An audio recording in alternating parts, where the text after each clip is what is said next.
Coming up on this episode of Good Teams Win, Great Teams Cover. This is an interesting psychology right now, Paul, because what you're trying to get your guys to understand is that we're playing 60 minutes to get another week together, another week.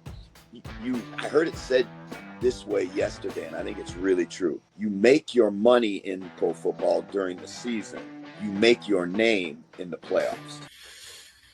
It's that time of year. We've hit the playoffs. Thanks for joining us at Good Teams Win, Great Teams Cover. We've got a bumper wildcard weekend preview for you, and we're starting off with the three amigos. I am joined, of course, by Byron and Joe. Byron's had his 21-day window opened, returning from IR. Byron, first of all, we've missed you. How are you doing? Yeah, I've been better, truthfully. But, playoffs doesn't matter about it. Flu game, here we come. Excellent. Well, we're glad you are well enough to start and put in one hell of a performance to drag us through the postseason. Joe, how are you feeling? It's playoffs. 49ers are in it. How are we feeling? Yeah, in it, you got to be in it. And I think most teams have got a chance. I think this year is one of the best wild cards I can remember. I think all the matchups are fun ones. There's probably only one which might be a bit of a one-sided affair, but I think the rest of them are all competitive and some absolute great games. So, I can't wait for this week. It's usually the divisional round where it's like the best teams are in it. But even this year's like the first seed, especially the AFC, I don't see them miles ahead of the rest of the other teams. So, yeah, I can't wait for this weekend. I think it's going to be awesome. I know you're shaking your head that you probably think one extra game's not going to be close, but yeah, I think they will. Hey, look, Joe, you are positively beaming with playoff joy.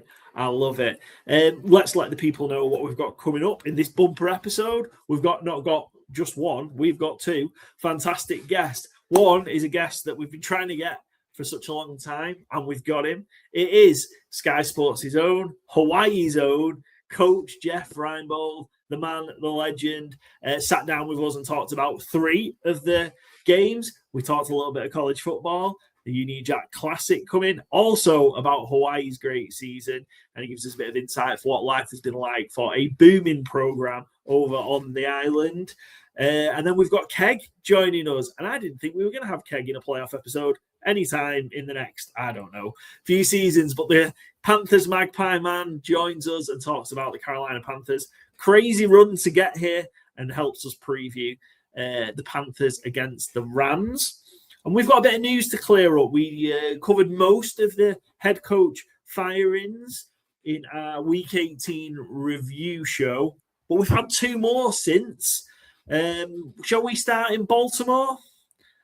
After 18 years and a Super Bowl championship, John Harbaugh relieved of his duties after narrowly missing out on winning the AFC North. Sliding doors moment. Would that have been Mike Tomlin had that kick goes through? Guess we'll never know. But Harbaugh out. Ravens looking for a new head coach. And John Harbaugh is a man in demand. I think everyone with a vacancy will be talking to him. What do you make it right call from the Ravens? Is it just time for a change? Or do you think careful what you wish for here, letting somebody with as great a record as Harbaugh leave the building?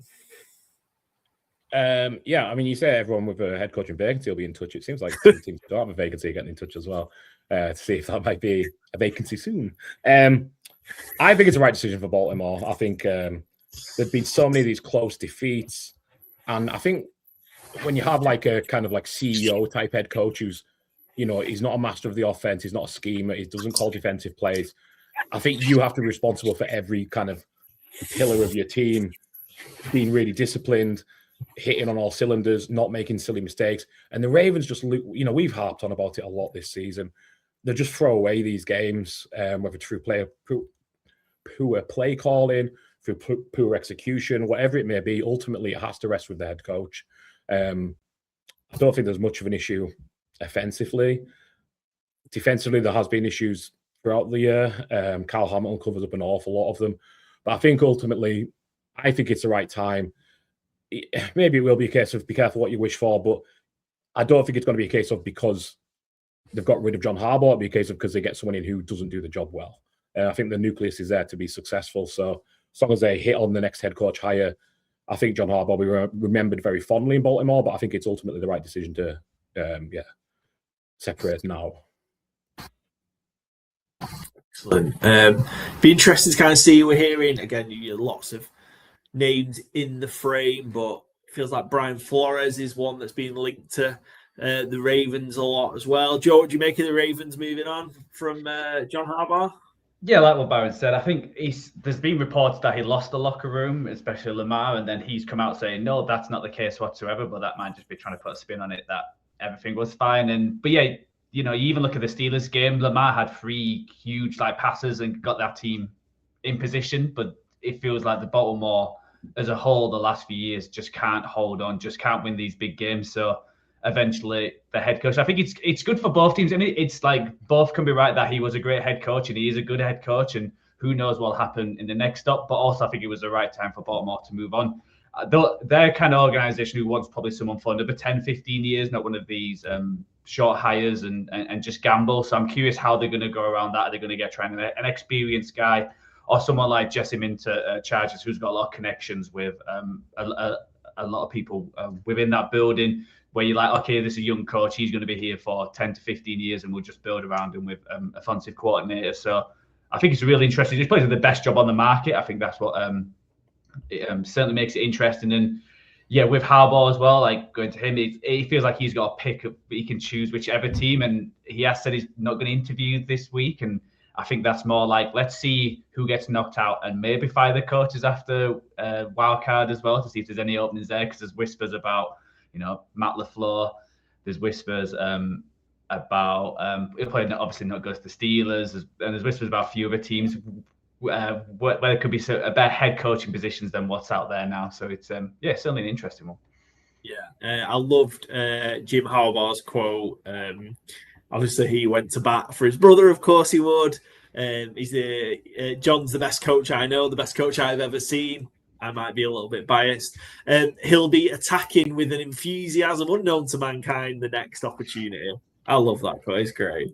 Byron, any thoughts on where we might see John Harbaugh land? Because I think I'd be astounded if he doesn't take one of the available jobs. Yeah, I mean, my lean right now, I think, would be probably the New York Giants. They seem to be in pole position for him. But the Dolphins' vacancy has obviously come on the market since John Harbaugh was fired, and I guess we'll touch on that very soon. So that'd be my lean, would be the Giants, but I think it could really be most anywhere. I think, like you say, it'll be the number one candidate for a lot of teams. Yeah, so let's go to the other obviously slightly delayed firing, and that is Mike McDaniel of the Miami Dolphins, out on his ear after 4 seasons. Finished 7-10. Lost 7 of the first 9, rebounded with a little winning streak, and then lost the last 3. Again, kind of, I think all of us might have thought he might have done enough here. They might keep him. And in fact, Stephen Ross did say he was going to be coming back a couple of months ago. We all know you can't kind of, hang your hat on the word of Stephen Ross, but I thought he was going to get one more shot at this. Yeah, I did as well. And I think so did Mike McDaniel, because 2 days ago he was saying he was only part of the GM hiring process. And yeah. I think that's probably finished now, Mike. I think laptop's probably closed access now, so you're probably not getting on any of them calls. I think it's tough because I think we've all kind of had the same thought, especially this year, is Mike McDaniel, hell of an OC, maybe not a head coach, certainly at this point in his career. I think he's going to be the top of the list for offensive coordinator hires. I'm not sure he's going to get a head coaching job this time around. I mean, there's a lot of vacancies, so maybe it only takes one, of course. But I'm not sure I see it this time around for him. And if he ends up somewhere cold, he might have to get some full-length trousers as well. Absolutely. And do we think that is this that maybe that Stephen Russell was getting the word from potential GMs that they weren't keen on coming in and working with Mike McDaniel? I'm not sure, because when you looked at who they were going to interview first, 3 of them were from San Francisco. So it just felt like, I think that's why everyone thought it was secure that he was going to stay, because they're going to get someone in who's worked with him before, who's been there. But as they whittle it down, I think that John Harbaugh one has blown it all up. I think if John Harbaugh wasn't fired, I think they would have kept Mike McDaniel and just thought, okay, this is a better option. You're gambling that you're going to get John Harbaugh because, like we said, he's got to pick up all these teams. Is he really want to go to a Miami team who knows what's happening with a quarterback where you can't really release because of how much money it's going to be? Is anyone really going to trade for him with that contract? And, he sounds like he doesn't want to be there too. So it's a gamble on their side. But yeah, just with the GMs they were going to schedule, it felt like he was secure. I could see him being like one of the Cardinals or like the Browns, just because all their top picks have not gone there, and he's more like the second, third choice. But if he's there for OC, there's so many OC positions open. You look at the Chiefs, you look at someone like the Bills, the Ravens. There's plenty of teams who would love to have him come in and be their OC. So, and it might be a rehabilitation, a bit like what's happened with Bob Saleh, where he's getting head coaches interviews now, where you take a year somewhere, build your reputation up again, and it might be next year or the following year where he gets to be a head coach again. Good stuff. Right. Shall we dive into our first guest? Yeah, let's go. Absolutely. Let's go. As I say, a familiar face to many. Crazy if you watch or listen to us and don't know, but Jeff Reinebold has been one of the analysts and part of the Sky Sports NFL coverage for many a year now. Always a highlight when Jeff ends up coming across whenever he's finished coaching CFL or college, and usually is in for the business end of the NFL season with Sky Sports. He's just finished up. He's back on the island of Hawaii. And one of the first things he did when he got back to Hawaii was sit down and talk to me for 40 minutes. That was pretty cool. Here's Coach Reinebold previewing the 3 evening games: Packers, Bears, Chargers, Patriots, Texans, Steelers, plus a little bit of talk on college football, what a great season Hawaii had, and the Union Jack Classic that's coming to London next year. So here's me with Coach Jeff Reinebold. We've got a very special guest joining us on our Wildcard Weekend preview show. None other than Coach Jeff Reinebold, a familiar face to everybody here in the UK from years at Sky Sports, joining us. He's just finished the stint, and of course, the Hawaii defensive line coach. Coach, thanks for joining us on what looks like a beautiful morning in Hawaii. Paul, it is always a beautiful morning in Hawaii, but it's a pleasure to join you, and it's amazing to think that I guess 48 hours ago I was 6,000 miles across the ocean in London. But short stay this year, but a lot of fun. Yeah, 6,000 miles away and significantly colder in London than I guess you are right now. No question. Excellent. Well, so we know we love having you here in the UK when you're on Sky Sports. Certainly a great addition to the coverage with Neil and the team. And it was a short stint for a fantastic reason this time, though, Coach. So for those that maybe don't know, Jeff is back at Hawaii coaching the defensive line. And it's been a wonderful season in college football for Hawaii that ended in an appearance in the Hawai'i Bowl. How special is it when you kind of getting to be part of this Hawaii team that's then played in and won the Hawai'i Bowl? Paul, they played football at the University of Hawaii for 117 years. And this team did something that only 14 teams before it had ever done, which is win 9 or more games. And so to finish 9-4, to open the season with a win against Power 4 Stanford, and then close the season with a win against Power 4 University of California, those are really things that this group of men will be proud of for the rest of their lives. And it's injected a pride back in this state that we had lost when the program really went downhill after June Jones left.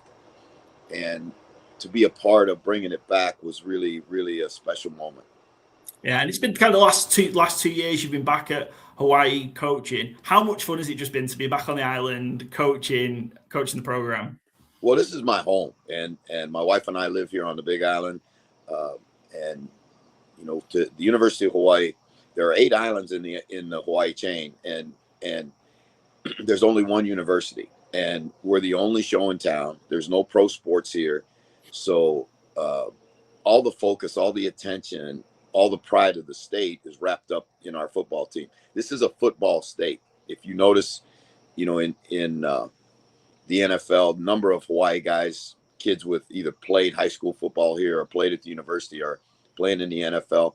So, what this school does on Saturday afternoons determines just how much fun people are going to have on Sunday and Monday in the following week. So to give the pride of Hawaii back to the state, knowing that when we would go out and play, whether it's University of Arizona or wherever we play, that there are a lot of displaced Hawaiians on the mainland, and they always find a way to show up and show out and wear their green. And it's a special, special deal. And thinking of the journey for Hawaii coming back and sort of that feel-good factor, I think started with Timmy Chang coming back as head coach in 2022. So that's 4 years and a legend there as a player, the quarterback there. How exciting has it been? How exciting is the program that Timmy Chang is building there on the island? Well, Hawaii is such a special place, and it's different than other places. And Timmy's one of our own. He was a high school player here at St. Louis, a school that's cranked out. Marcus Mariota went to school there. Tua Tagovailoa went to school there. They've had great quarterbacks. Timmy was really the first of the great quarterbacks to come out of St. Louis, and then came to the University of Hawaii and set the all-time record for passing yardage in a career. Went on and played in the NFL with the Cardinals and the Eagles. Finished his career in the CFL, and then got into coaching. He got an opportunity to take this job over in 22, and I'll be honest with you, Paul, this job was on its knees. This was as bad as anything I'd ever seen. Jesse Sapolo, who was a great player here and then has 3 Super Bowl rings with the 49ers, and I went to spring practice that first spring, and we were standing on the sideline when the team came out on the field. Jesse looked at me, he goes, "Where are all the linemen?" And they were on the field. I mean, that's how small we were. And that first season we had to go play the University of Michigan, who eventually won the national championship. And, that was an experience. That was where we really learned just how far we had to go. And we're not there yet, but certainly we've closed the gap. And like I said, to have a 9-win season, to beat 2 Power 4 teams, those are really accomplishments. To win, our own Hawaii Bowl. Again, this game is played here every year. It was put here about 20 years ago because there was a market for it. These fans love football, and when the Pro Bowl left, it kind of created a vacuum, and the Hawaii Bowl has filled that vacuum. Yeah, and an unbelievable comeback from 21 points down in the Hawaii Bowl as well, and ending it on such a great moment, the kind of almost walk-off, very late touchdown to win it. There's been great stories throughout, and it's unfair to pick one, but I think the one that started captured, I suppose, college football press and college football coverage by storm was the story of the Tokyo Toe, Kansei Matsuzawa. So obviously in your career, Coach, you've been a special teams coach. Just to put it into kind of context, and maybe not everyone will know the story of Kansei, but to do what he's done, to come from nowhere and almost teach himself to kick, which is, I think, how he started through videos. Just speak to that kind of Kansei Matsuzawa's journey all the way from Japan through to what he's done at Hawaii. Well, it's a kind of an amazing story. I mean, the guy spoke no English. I mean, no English at all. Came on a holiday to the United States, saw football for the first time, and said, I can do that. And, so he went back to Japan, got on YouTube, found some videos on how to learn to kick. He had played soccer as a kid, so he did have a kicking background, but taught himself to kick, wrote a letter to a small school in Ohio. Now, again, this is a kid that cannot speak a word of English, right? So he gets this letter translated, sends it to the school. They say, yeah, you're welcome to come and try out, right? So he flies from Tokyo to Indianapolis, has to take a bus to this little town in Ohio, gets off the bus, does not know anybody, not a soul, right? Can't speak. And lo and behold, he makes the team, kicks there for a couple years, then portals to us, and actually has become a legend on this island. I mean, there's a very large Japanese population in Hawaii, and they have, like, he's the only player in NCAA history who's actually had his name on the back of his jersey in kanji, which is the Japanese writing. And so he has become, like I said, he's a local legend. There's Tokyo Toe Coffee. I mean, it is amazing. And he's been invited into the International Player Pathway program.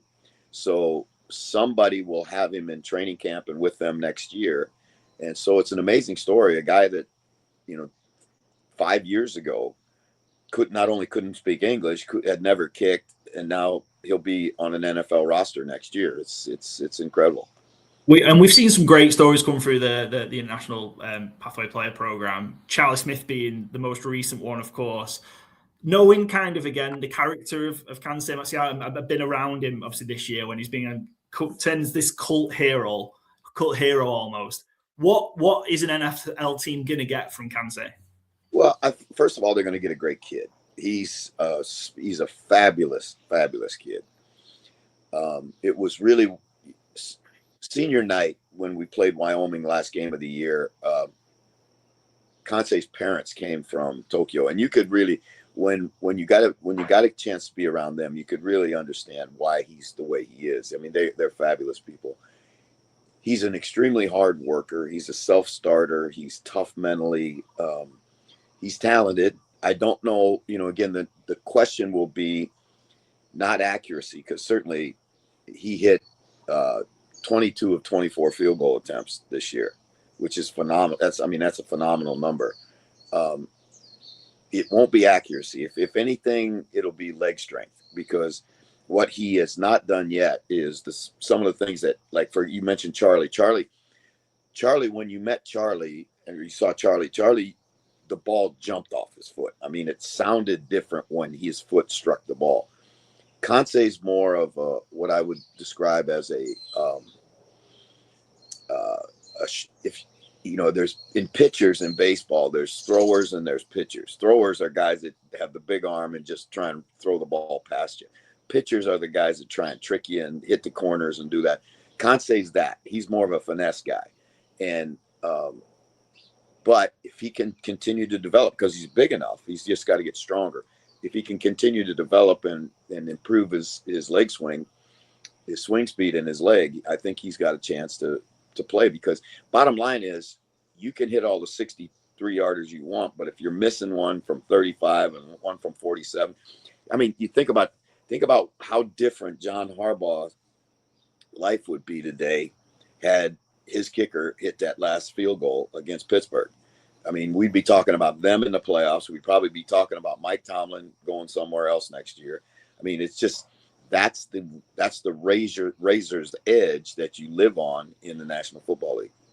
Yeah, certainly. And we're certainly expecting those games this week and to be very close, as some great matchups in Wildcard Weekend. But to stick with college football just for another moment, if that's okay, Coach. We've got a great matchup coming to the UK next September. We've got a fantastic game, Big 12 game coming over. We've got the Arizona State Sun Devils taking on the Kansas Jayhawks at Wembley Stadium in the Union Jack Classic. First of all, Coach, we've seen kind of with the games in Ireland and Dublin, the Aer Lingus College Football Classic, college football expanding to playing games out of America more often.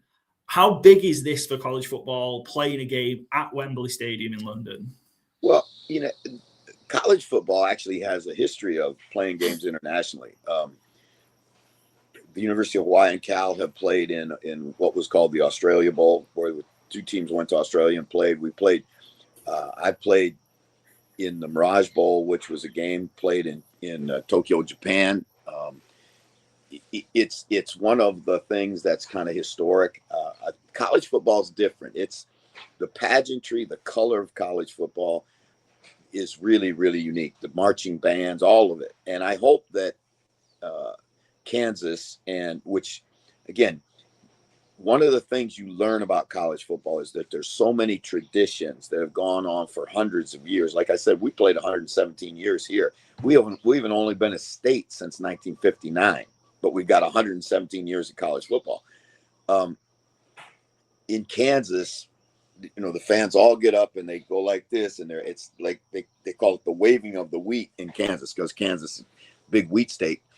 Arizona State, they've got this, which is the Sun Devil. They have it's his spear, and all of those things, those little things, are just so special about college football, and how the alumni follow their teams. People that have gone to school at Arizona State and Kansas, I'm sure, will descend on London, and they'll wear their colors, and it's just fantastic.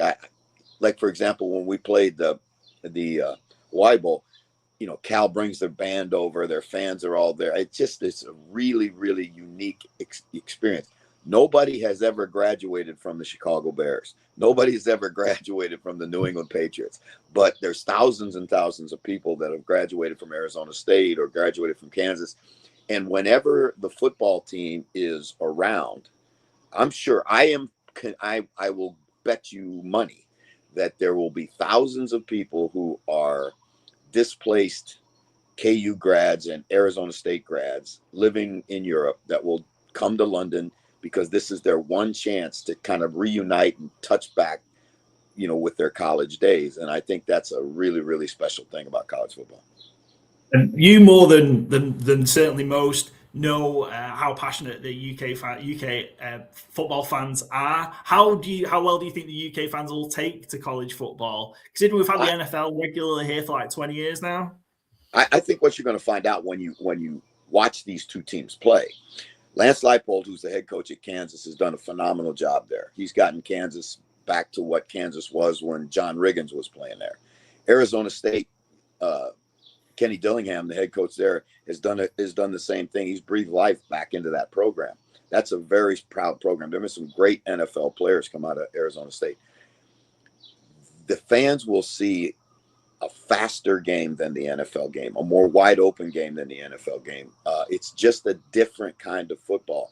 The quarterback, obviously you have guys like Lamar Jackson and, that are dual threat quarterbacks, but the quarterback, particularly in college football, is much more of a weapon than he is in pro football, because in pro football, and it'll be interesting to see as we go through this NIL period, as they start paying quarterbacks millions of dollars in college, whether they're going to expose them to the hits that the college coaches used to let them take. But I think the fans are going to love the pageantry of the game, the emotion of the game, the emotion of the fans. It'll be a lot of fun in London that weekend. Excellent. We're really looking forward to it. And a reminder for everybody listening and watching, tickets are on sale now for the Union Jack Classic at Wembley Stadium. Get them snapped up. Let's have 90,000 people at Wembley, and it should be a great occasion. And speaking of great occasions, it is Wild Card Weekend in the NFL. We've got 6 fantastic games, and we're going to talk about 3 of them with Coach Jeff. Jeff, first up, we're going to focus on like the primetime games. We've got a cracking game on Saturday night. It's the NFC North. It's the NFL's oldest rivals, and they're meeting for the 3rd time in 6 weeks, and the stakes are even higher.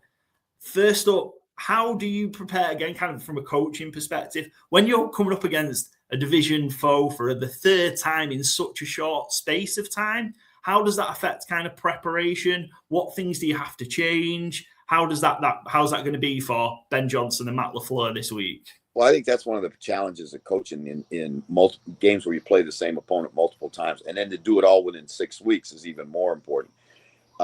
Obviously, they're gonna have a great familiarity with one another. These two teams don't like each other. These two organizations don't care for one another. These two cities don't like each other. There's a hatred, a palpable hatred between these two organizations. Ben Johnson has drawn a line in the sand this week with his football team when he said to everybody in a meeting that if you are worried about the next week, or what you're going to do on vacation or booking a holiday or whatever, don't come in.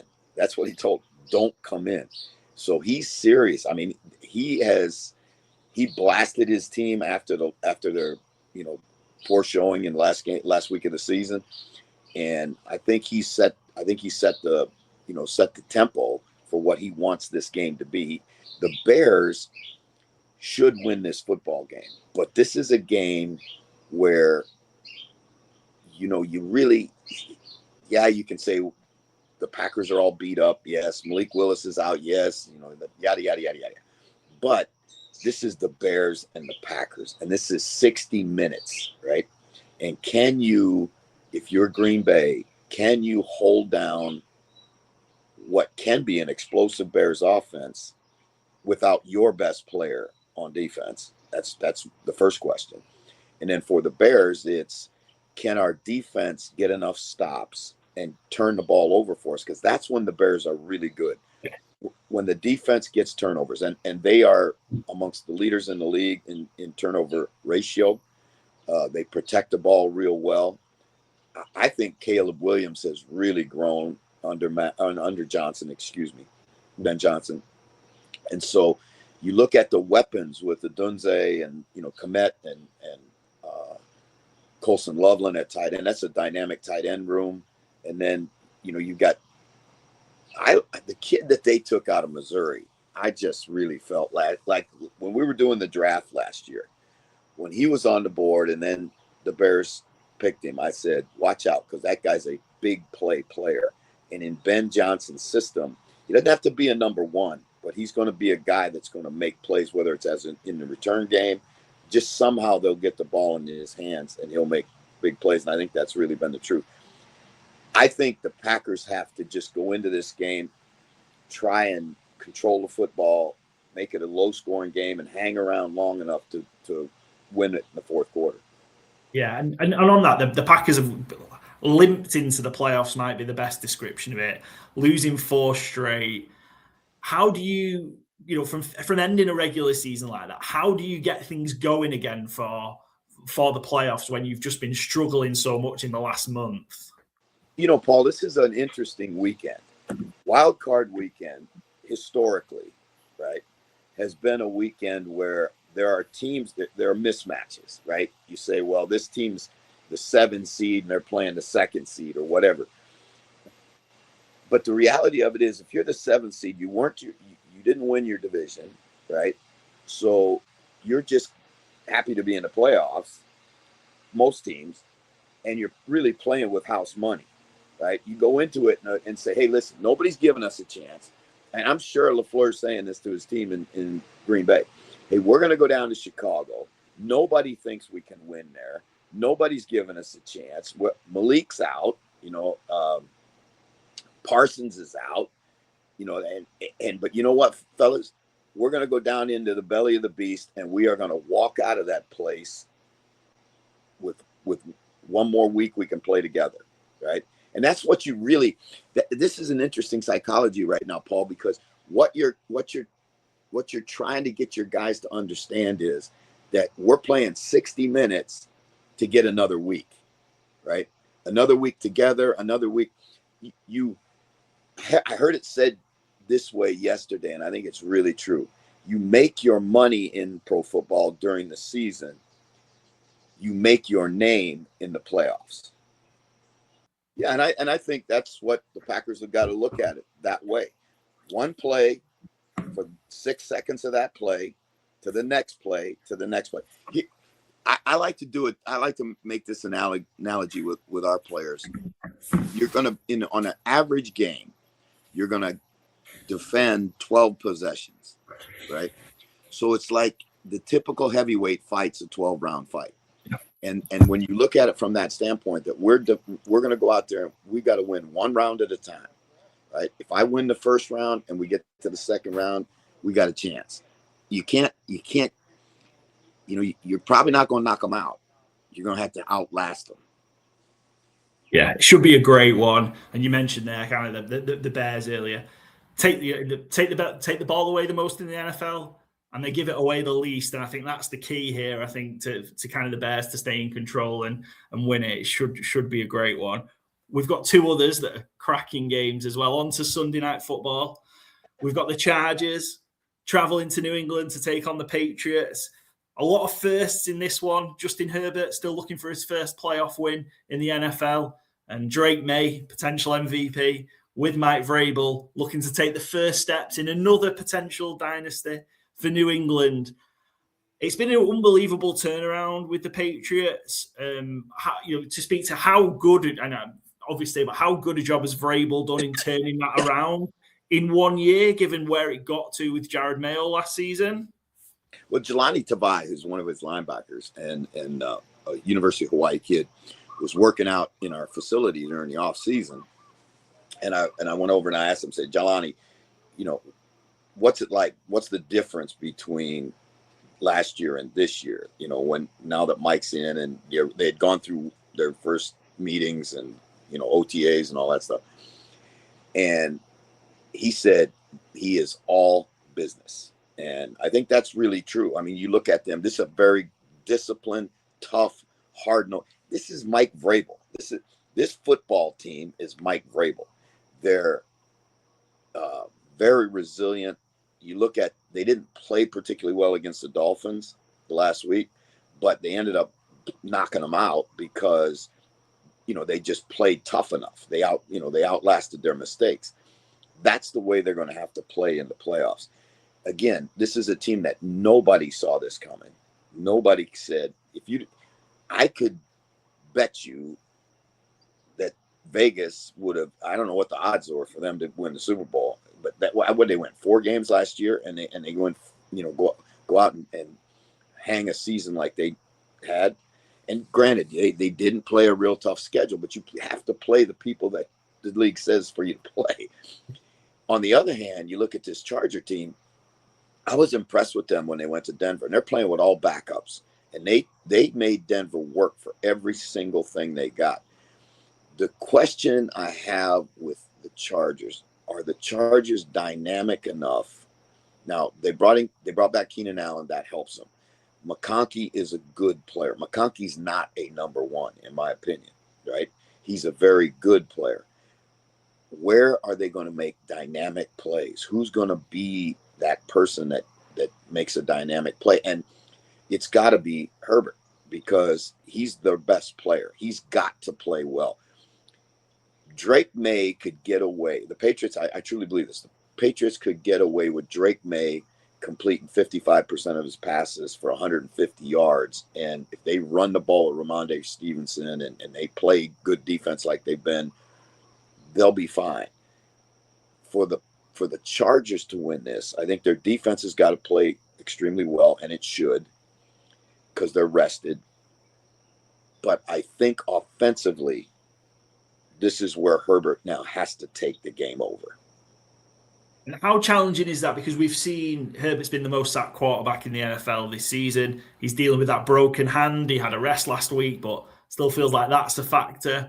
How hard is that for him to take over the game when he's almost like there's just turnstiles in front of him at the minute? That offensive line, it feels like. Well, I mean, you lose Slater and you lose Alt. You're losing 2 Pro Bowl players at tackle. So that certainly is going to hurt you. And the backups have struggled.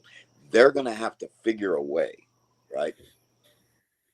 Roman's going to have to figure a way to protect him, to keep a tight end in and chip, to slide the protection to do, because you've got Tui Pelotu on one side and you got Mac on the other side. And, so you can't slide it one way to take one of them away without exposing your back on the other one. Now, those backs are tough guys, but to block an edge rusher, that's hard. That's hard duty. So I don't know whether it would be a 6 offensive lineman. They're gonna have to get out of their normal routine when they get into bad down and distances. And I think that's really important for I'm going to say San Diego about 4 times here. They'll always be San Diego to me. But I think that for the Los Angeles Chargers, they have got to win on the chains. They've got to stay ahead on the chains. They can't get into 3rd and longs. If they get into 3rd and longs and Tui Pelotu and Mac can just come after them, it's going to be tough, because you saw even with the Broncos' first offensive line, which is a good offensive line, they sacked Bo Nix 4 times last week.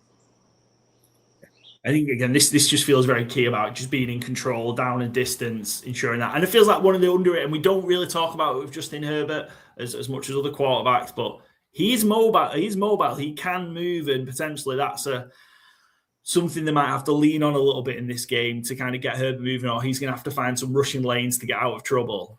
Yeah, and he's got to, one of the things that Herbert will do on occasion is he'll try and squeeze one in because he has so much faith in his arm. He'll try and squeeze one into a small window and get it picked.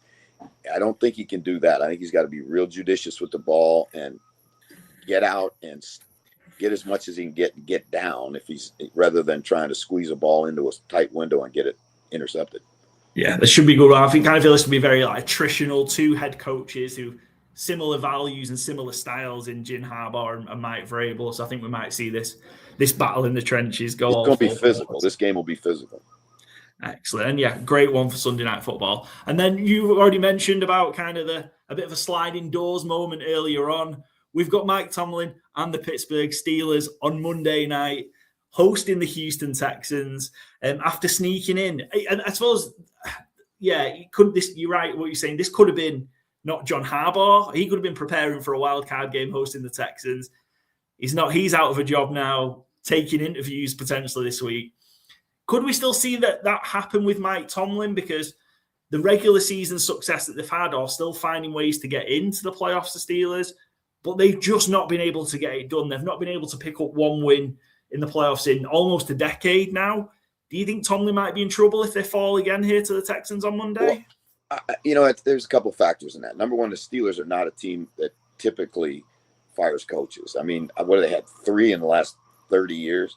Yeah. So I think that's the first factor. The second factor is, why did they bring Aaron Rodgers in? They brought Aaron Rodgers in for this moment, right? They brought Aaron Rodgers in to get him over the hump and get a playoff win. Can he do that against the Texans defense? That's a tall order. My concern for the Steelers is, and I've said this all year long, is you've got DK who will be back off his suspension, right? Which is a huge plus, but you don't have much else. Freiermuth is your next most important target. None of the secondary receivers, Scandling or any of those guys, has really stepped up to the level that they need him to step up. And Aaron's going to need a number of weapons, right? And so Kenneth Gainwell might be that guy out of the backfield. But I really think that the Texans rushed the quarterback so well, and they're really good at every level of their defense. And, you look at Stingley, and he's like a receiver out there playing DB. He goes to the ball so well. So you can't be frivolous with the ball. I think that, the Texans, again, on the other hand, they got to find a way where they can get some big plays against the Steeler defense that we watched against Baltimore. They turned some guys loose. I mean, just flat turned guys loose and gave up some big yardage plays. Ramsey is not anywhere near what he used to be, and he's been victimized a number of times over the course of the season. So they got to isolate him one-on-one. How can I get Nico Collins against him and create opportunities for Nico? Their young receivers are going to have to step up, and again, as always is the case, the quarterback's got to protect the ball. This should be a low-scoring, physical, tough football game in bad weather. And I think if the weather is particularly bad in Pittsburgh, which it can be at this time of year, that's a huge advantage to the Steelers, because the Texans are a warm weather team. They're not built to play in the cold. They're not built to run the ball. We've seen kind of a trend in the last, I suppose it's probably the last 10 to 15 years, an odd exception, that you've kind of needed an elite quarterback to be in the mix or to win the Super Bowl. It feels like 2025, and an element last year with the Eagles as well, that's changing back into the defense wins championships that we've seen for so long. Is this Texans defense, in your opinion, Coach, good enough to be able to carry them to the big game and potentially to a first championship? Well, I think that's a broader question, because you look at Seattle is built on defense. Philadelphia is built on defense. Houston's built on defense. So when you start looking at those types of teams, Broncos are built on defense. Those are the teams that as the tournament begins, those are the teams that you got to say they've got the best chance. Because here's the deal: defense travels well, offense sometimes comes and goes, and so you've got to be able to score. My choice for the dark horse in this whole thing, the tournament,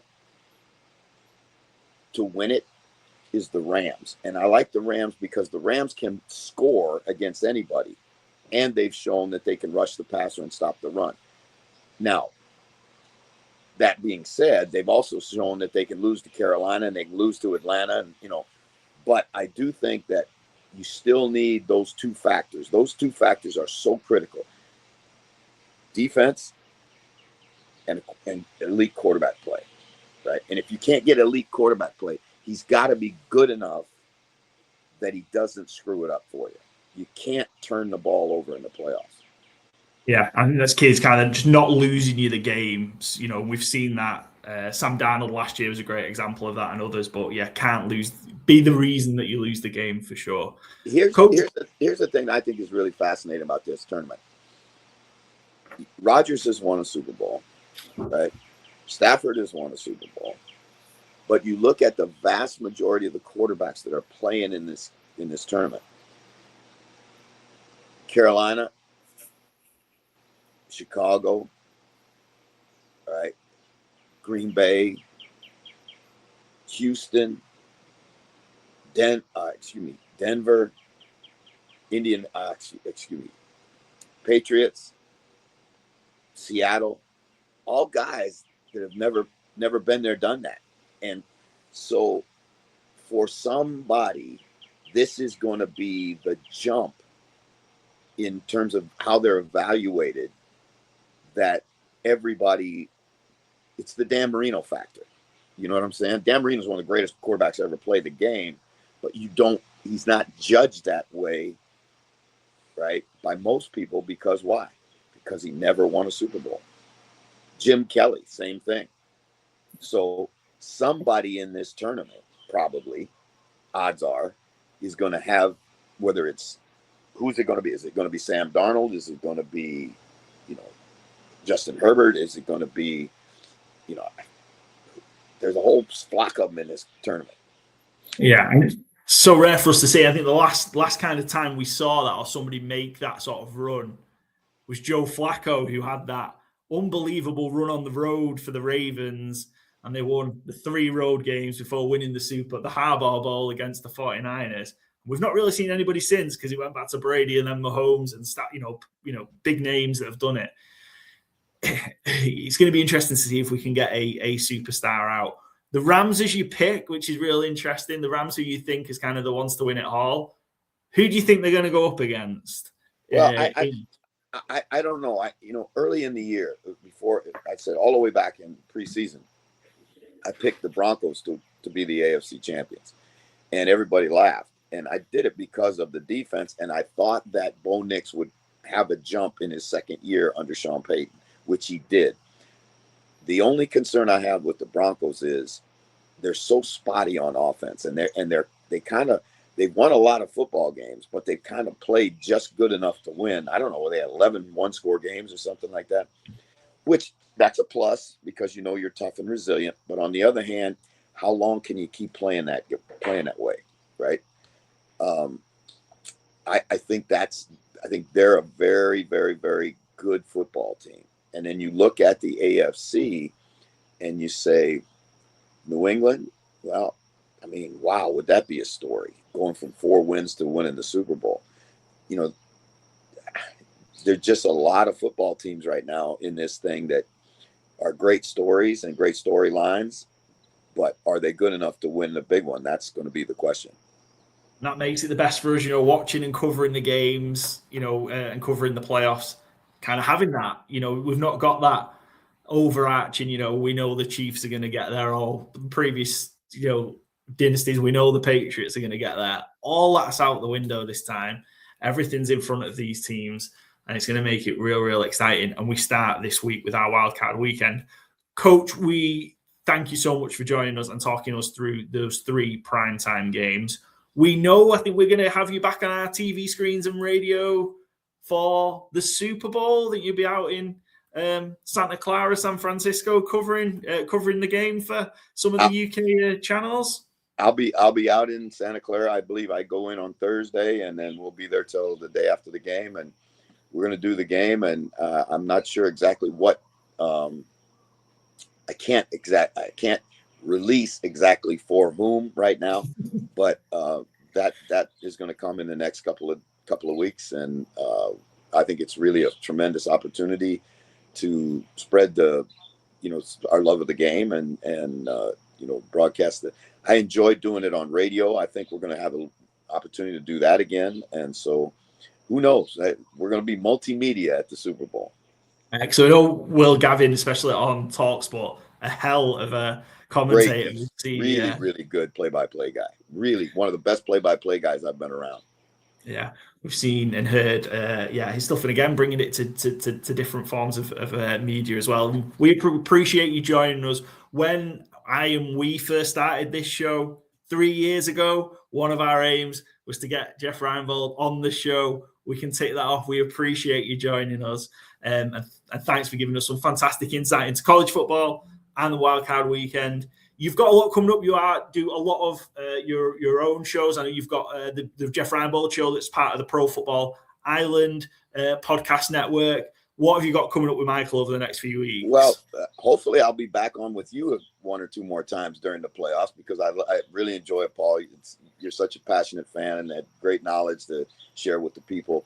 And then we'll be doing our Jeff Reinebold shows. We got Inside the Huddle on Sky Sports NFL, and then, like I say, we've got a big announcement around the Super Bowl coming real soon.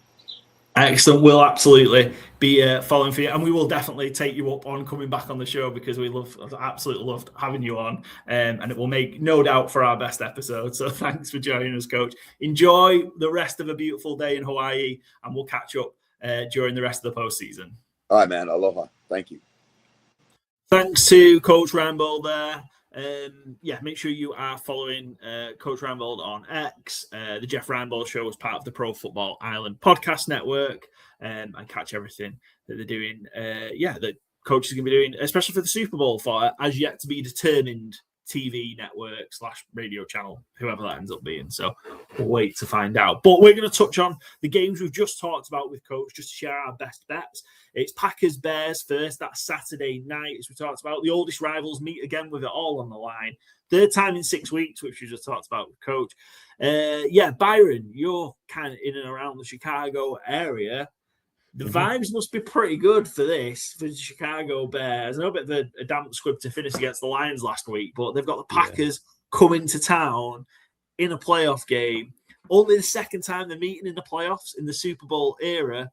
First time since that 2010 NFC Championship game. Feels like Soldier Field's going to be electric. Yeah, I really think it will be. Yeah, I haven't seen what the weather's going to be. I haven't looked ahead really, but it's not really cold right now. It's pretty balmy. So, people are very excited. Ben Johnson can do no wrong. Caleb Williams can do little wrong. I really hope it's not going to be a big letdown for them on Saturday, because it really has that potential. This is a game, if you go on certain bookmakers, it's -1 Packers. Go on another one, it's +1 Packers. It's really hard to even pick what line we're using for this. Obviously, we've settled on -1 Packers. That's where it's more common. But yeah, I've seen +1.5 on the Bears as a standard line. I've seen -1.5 on the Bears. So nobody knows what's coming for this game. I don't even know if we know which Green Bay Packers quarterback it's going to be. Fascinating matchup. And I'm not a Bears fan, but I am rooting for them this weekend. I just don't want them getting embarrassed by Green Bay on such a big stage. So does that, given all, it has been an incredible change of just vibes and culture and everything in Chicago this year, with Ben Johnson, and they've been winning these close games. They normally get beaten, and there's explosive players on offense. His defense is so opportunistic. It's been great. If the Packers go into Soldier Field and beat them, whether it's hammer them or not, where does that leave the Bears ending the season? It just kind of makes it feel like nothing's kind of changed if the season ends in bitter disappointment at the hands of the Green Bay Packers. And they also lost the last 2 games as well. So they've gone a 3-game losing streak and get knocked out by your biggest rivals, which at home as well. It just feels like it would be just like a disappointing, especially because they were the number 1 seed. When you think about it 3 weeks ago, number 1 seed in the NFC, everything was going swimmingly. And then, 2 not great defeats and then to the Packers is something to be interested. With the Jordan Love, I just expect him to play. I don't know about you guys. I'd be shocked. I know he's coming off a concussion and he had last week to obviously to rest. A lot of the Green Bay Packers did. So I would be shocked. I don't know if you guys have heard anything where it's up in the air. I haven't heard anything definitive, but I expect him to play as well. He cleared concussion protocol and so therefore could have played in the Week 18 game.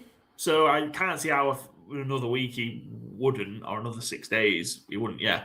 So he's not on the injury report anymore. So okay. He cleared concussion protocol and could have played last week. Didn't. Saved him for this week. And weirdly, when you look at these two again, because they've played so recently, as I say, it's going to be a 3rd meeting in 6 weeks. The Chicago Bears' last win was against the Green Bay Packers in that crazy overtime game in Week 16. The Green Bay Packers' last win was against the Chicago Bears 2 weeks previously. Packers are coming in losing 4 in a row. You mentioned that's the Bears lost back-to-back games coming in. It just feels crazy. They've just gone without a win for so long between them. But a couple of stats for this one I've got. Under is 6-2 in Bears home games this season. Packers bad on the road, 2-7 against the spread on the road this season. Any tidbits for us guys before we jump into the bets?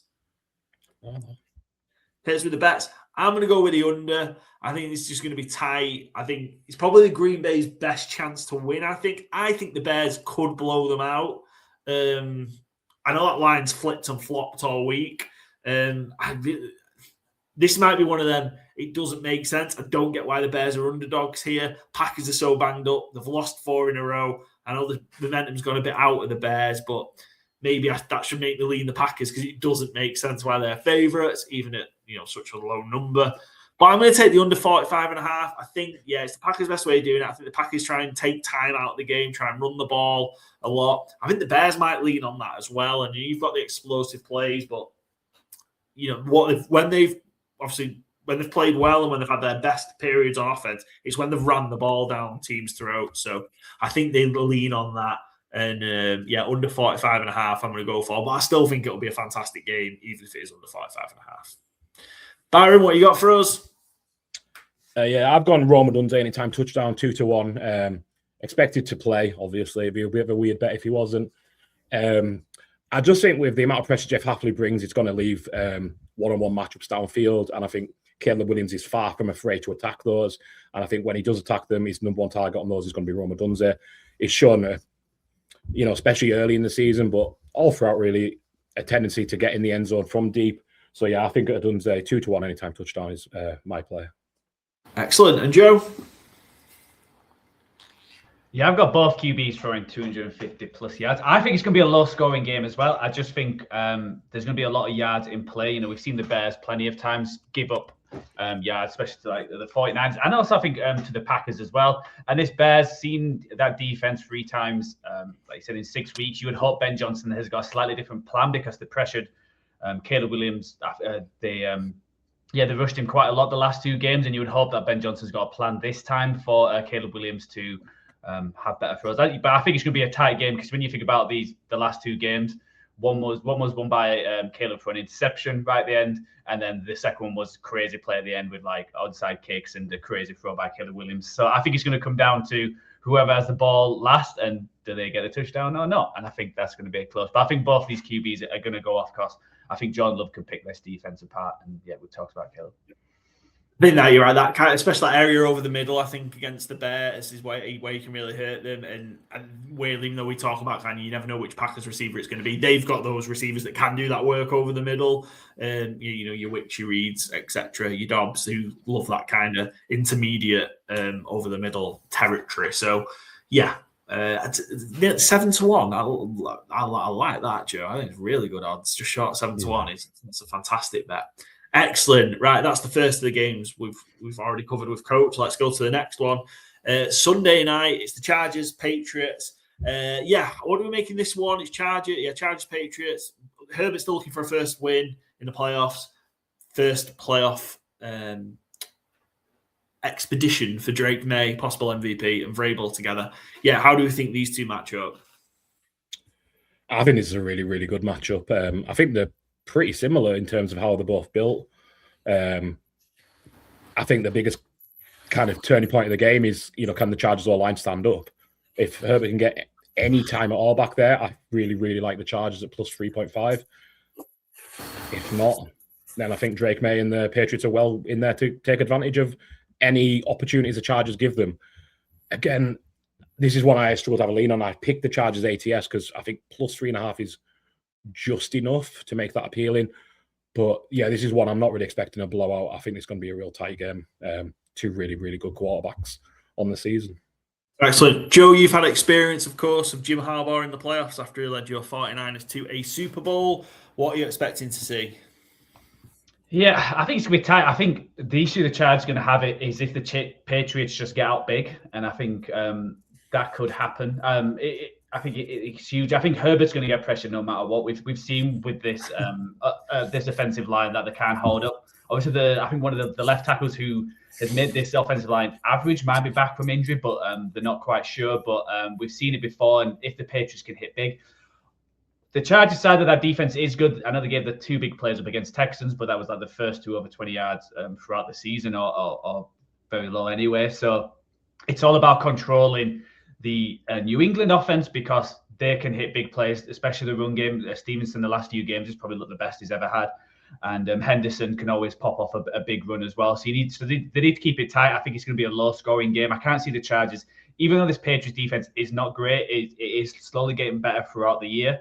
But I just can't see them going crazy on points unless Herbert has an unbelievable game, he's carried this offense plenty of times, but he's never had that defining playoff moment. And even in games against the Eagles, against the Texans, where it was all on him, they didn't score loads of points and they weren't going off. It was just him keeping them in games, it's like bringing them back, and it being a close defeat or a close win. So I think they just need to try and stop this Patriots offense going wild, which they have done plenty of times, and explosive, and try and keep it where it's not many possessions and you just grind the ball out and you just run it with your 2 running backs, which you do the committee they have.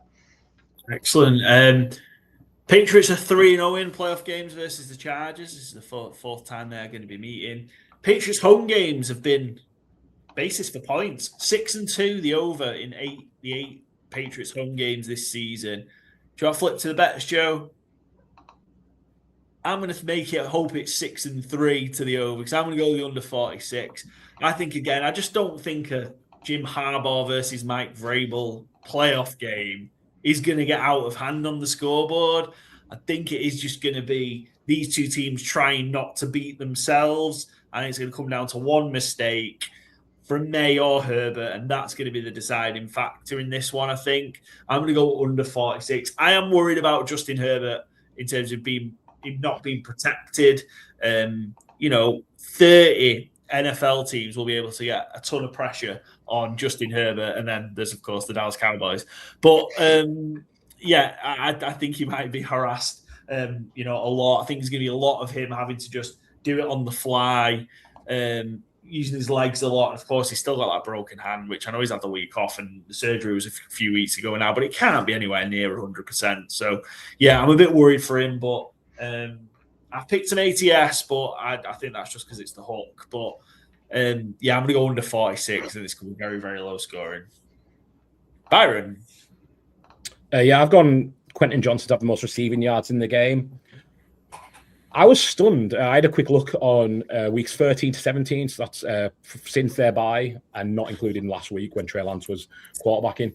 Quentin Johnson has to be double the second place receiver for the Chargers, which is Trey Harris. So he's got 233 yards, 58 yards a game. Trey Harris, 31 yards a game. He's in second place.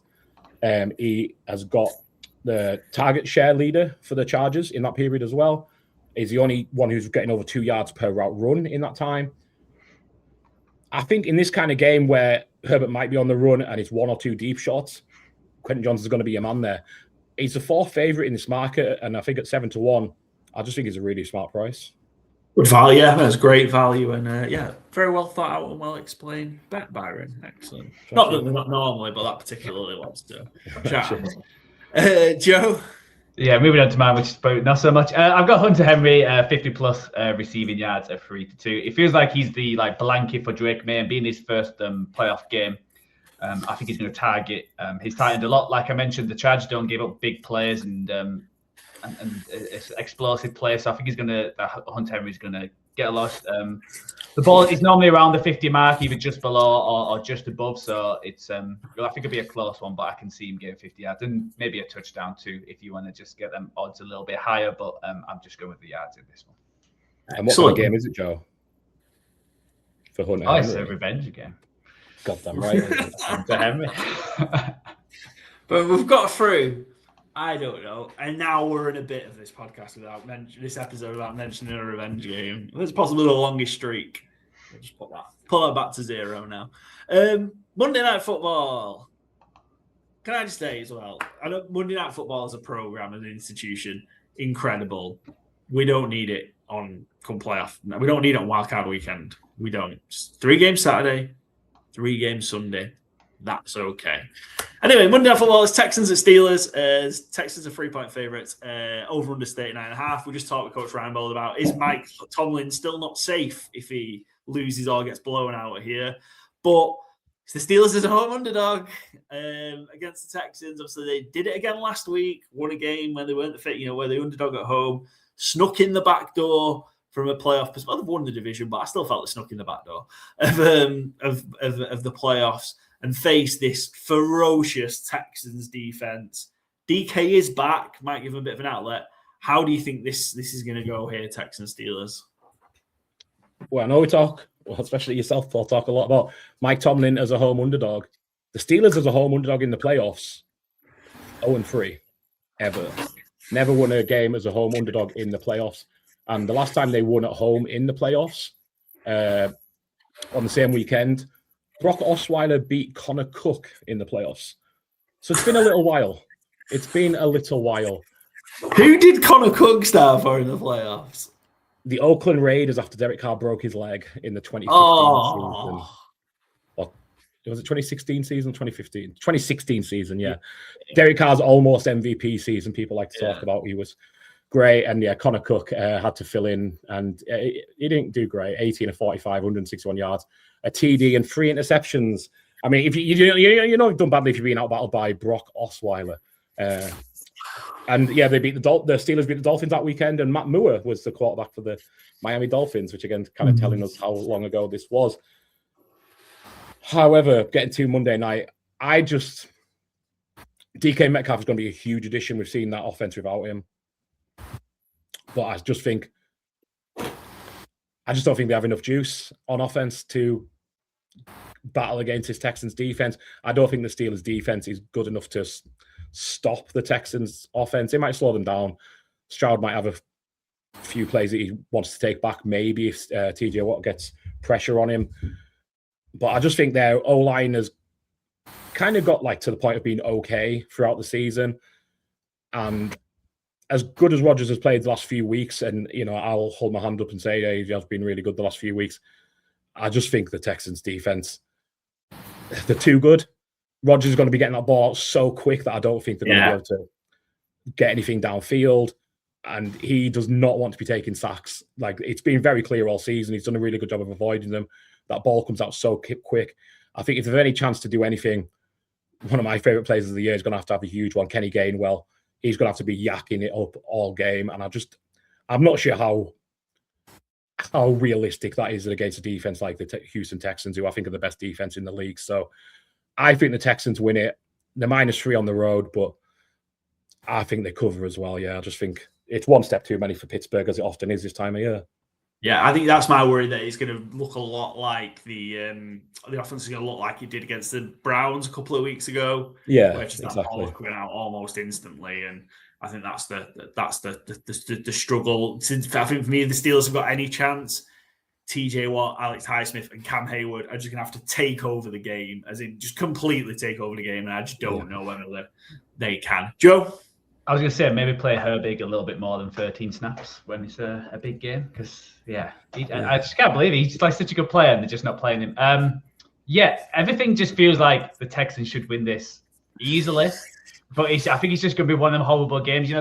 The Texans, offense it's been better, but it's still not like a crazy offense where you would trust them to score 30 points. Like I think they're very much like a team which will score low 20s, high teens, and it's going to be one of them games they get a little bit nervy. They're not playing on the Saturday afternoon what they used to on a Monday night where the lights are a little bit brighter and it's a little bit darker.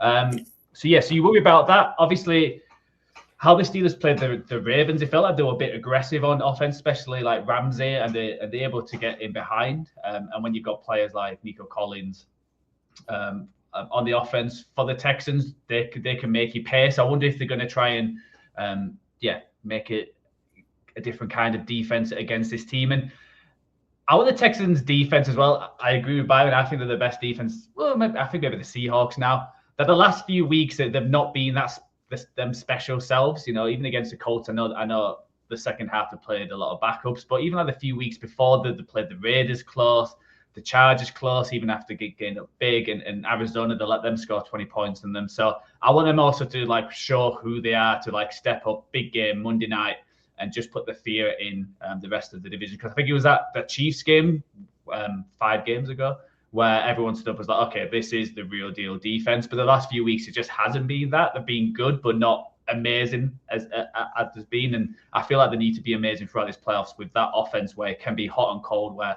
some weeks you think, okay, this offense is finally there. And then other weeks they have, against the Chargers, they went 14-0 up and they were only able to score another 6 points the rest of the game. So that's the only way I think the Steelers can win, if they just make an ugly game.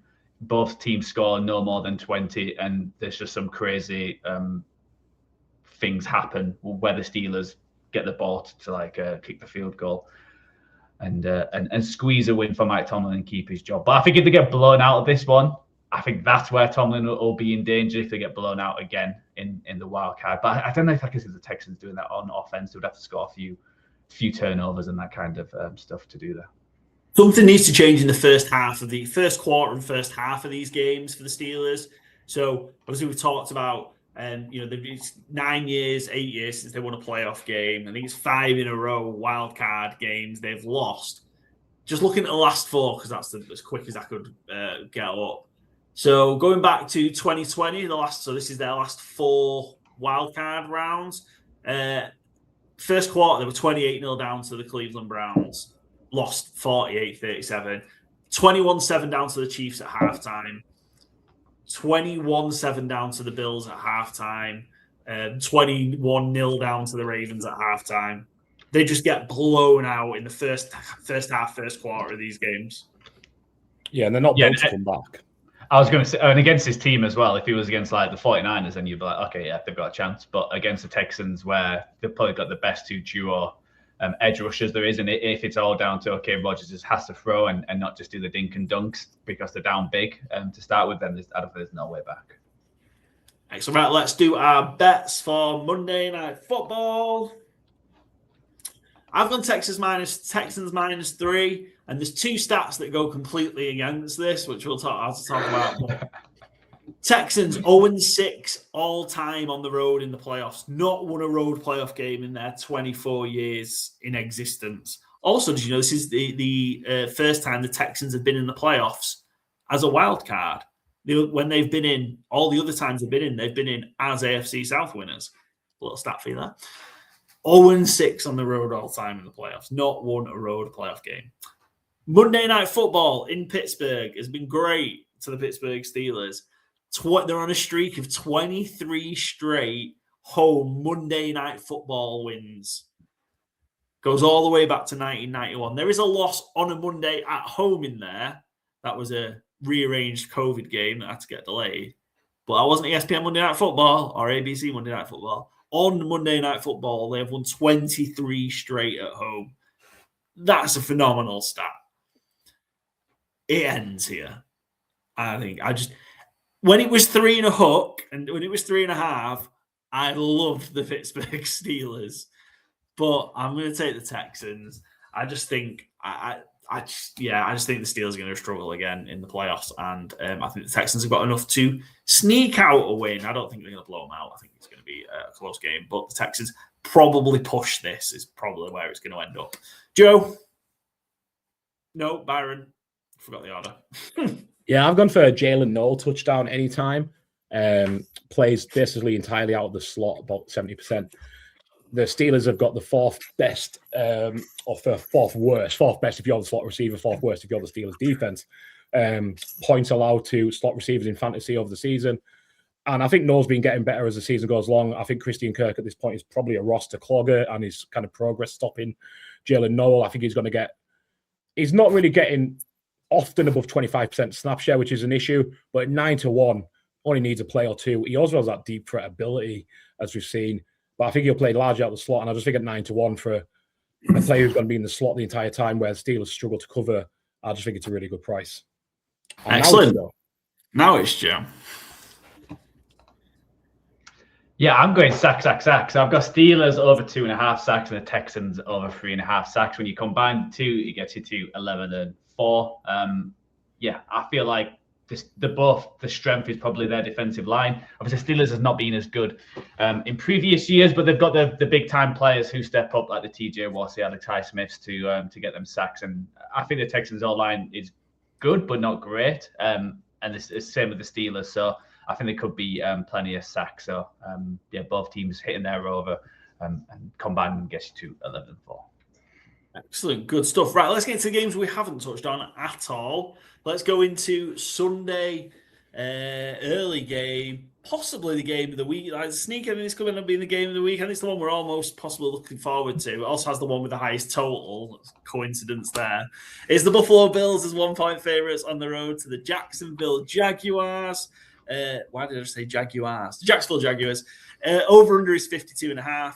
The path is finally clear for Josh Allen. Can Bills end the Jag streak? Bills' usual playoff foes are all sat at home. Can they kick off a championship run in the Florida sun? The Jags are the hottest team in the AFC.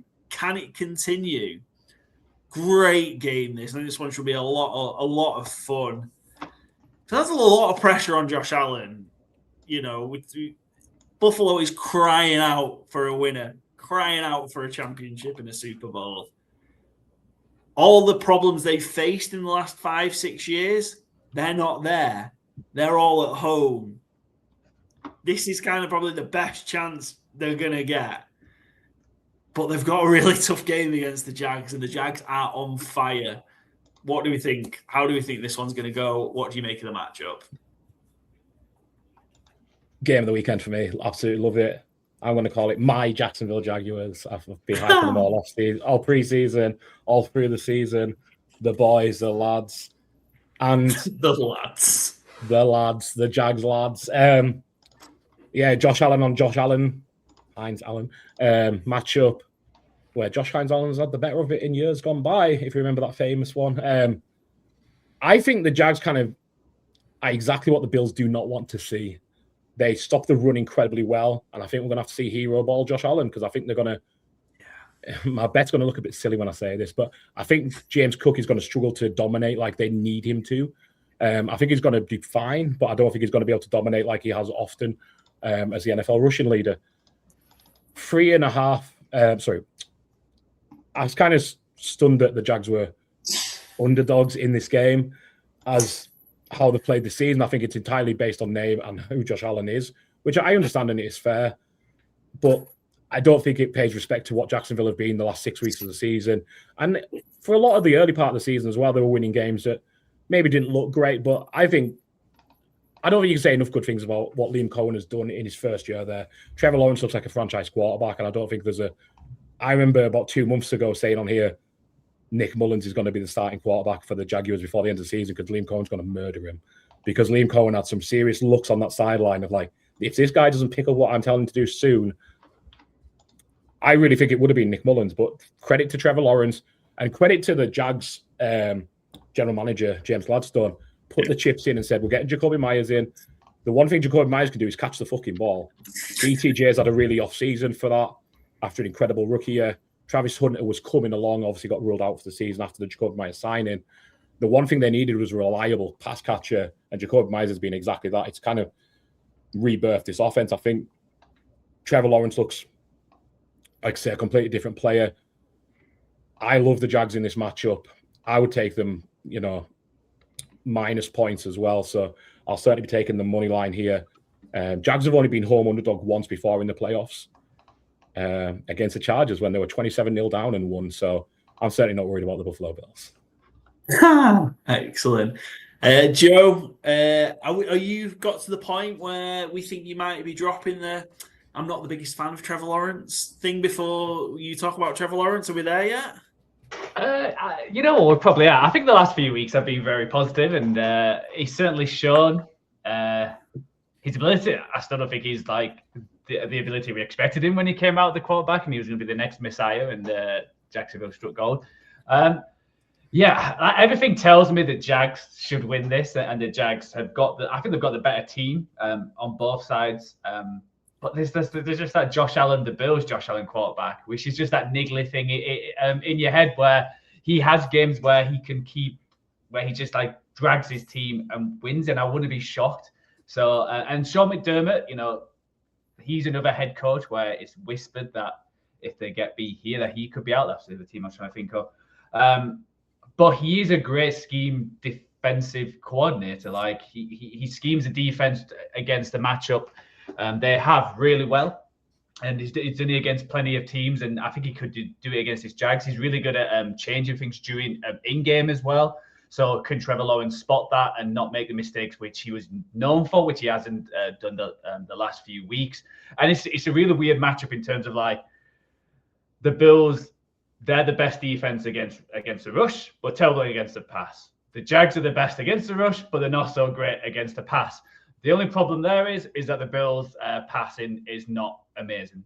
Where you want to target wide receivers and where probably the Jags are at the worst is it's probably the defensive backs, and you know you throw into Keon Coleman and whoever is just who was great a few years ago. So that's my only worry, is that where the Bills need to attack this Jags team is probably their weakness on offense. So I think it's going to be very much playing heavy set, having a lot of tight ends, and trying to bully this Jags team, which I'm not quite sure they can do. And having Josh Hines Allen and also Walker as well as your two edge rushers have got the speed to keep up with Allen. Can they drag him down again for sacks? That's the next big thing, because there's plenty of times where teams have thought they've got Josh Allen down and he just shrugs them off like the little boys in the playground, and he's just a man against boys. So I'm leaning the Jags. I think the Jags will win, but I also this is the coin flip for me. I think this was one of the hardest, along with the Packers and Bears, who to actually pick to win was the hardest one, because I think I think the Bills have just got that experience, and that defense has got experience, but most of that experience is knocking on now, probably due for retirement soon. But it feels like the old guard versus the new and up and coming team. And I do disagree with everything with like what everyone's saying about Josh Allen, that he has to win it because Mahomes and Jackson, all them kind of players are not playing. It might be one of the worst Bills team going into the playoffs, unfortunately for him, where it's worked out how it's worked out. Yeah, some stats here on this one, and I'm just doing a bit of digging because Byron mentioned a certain date to us before recording. The Bills have lost 8 straight road playoff games, dating all the way back. That run started in 1996, all the way through to 2025. The last time they won a road playoff game was the 17th of January, 1993. We're not going to do the UK number one because it's one that we've had on a regular basis. It's Whitney Houston, I Will Always Love You. That's incredible run. In this time, even what we had 7 or 8 years of Josh Allen, they've not won a road playoff game. Astonishing stuff. Couple of other bits. This is the 3rd playoff meeting between the two. Oh, the only one of those 8 losses they covered as well, by the way, the Buffalo Bills, was against the Jacksonville Jaguars. It was Blake Bortles versus Tyrod Taylor. That was the year the Bills broke their playoff duck, and the year the Jags almost went to the Super Bowl, beat the Steelers, and almost beat the New England Patriots. Yes, this is the 3rd playoff meeting between these two. Jags are 2-0 straight up, and Jags are 2-0 straight up. The first meeting between these two in the playoffs was on the 28th of December, 1996. Line the soundbite up, Joe. Number 1. And what was your UK number 1 on the 28th of December, 1996, when the Jags and Bills played each other in the playoffs for the very first time? I think we're both reasonably confident on the ice, right? Christmas number one, Spice Girls 2 become one.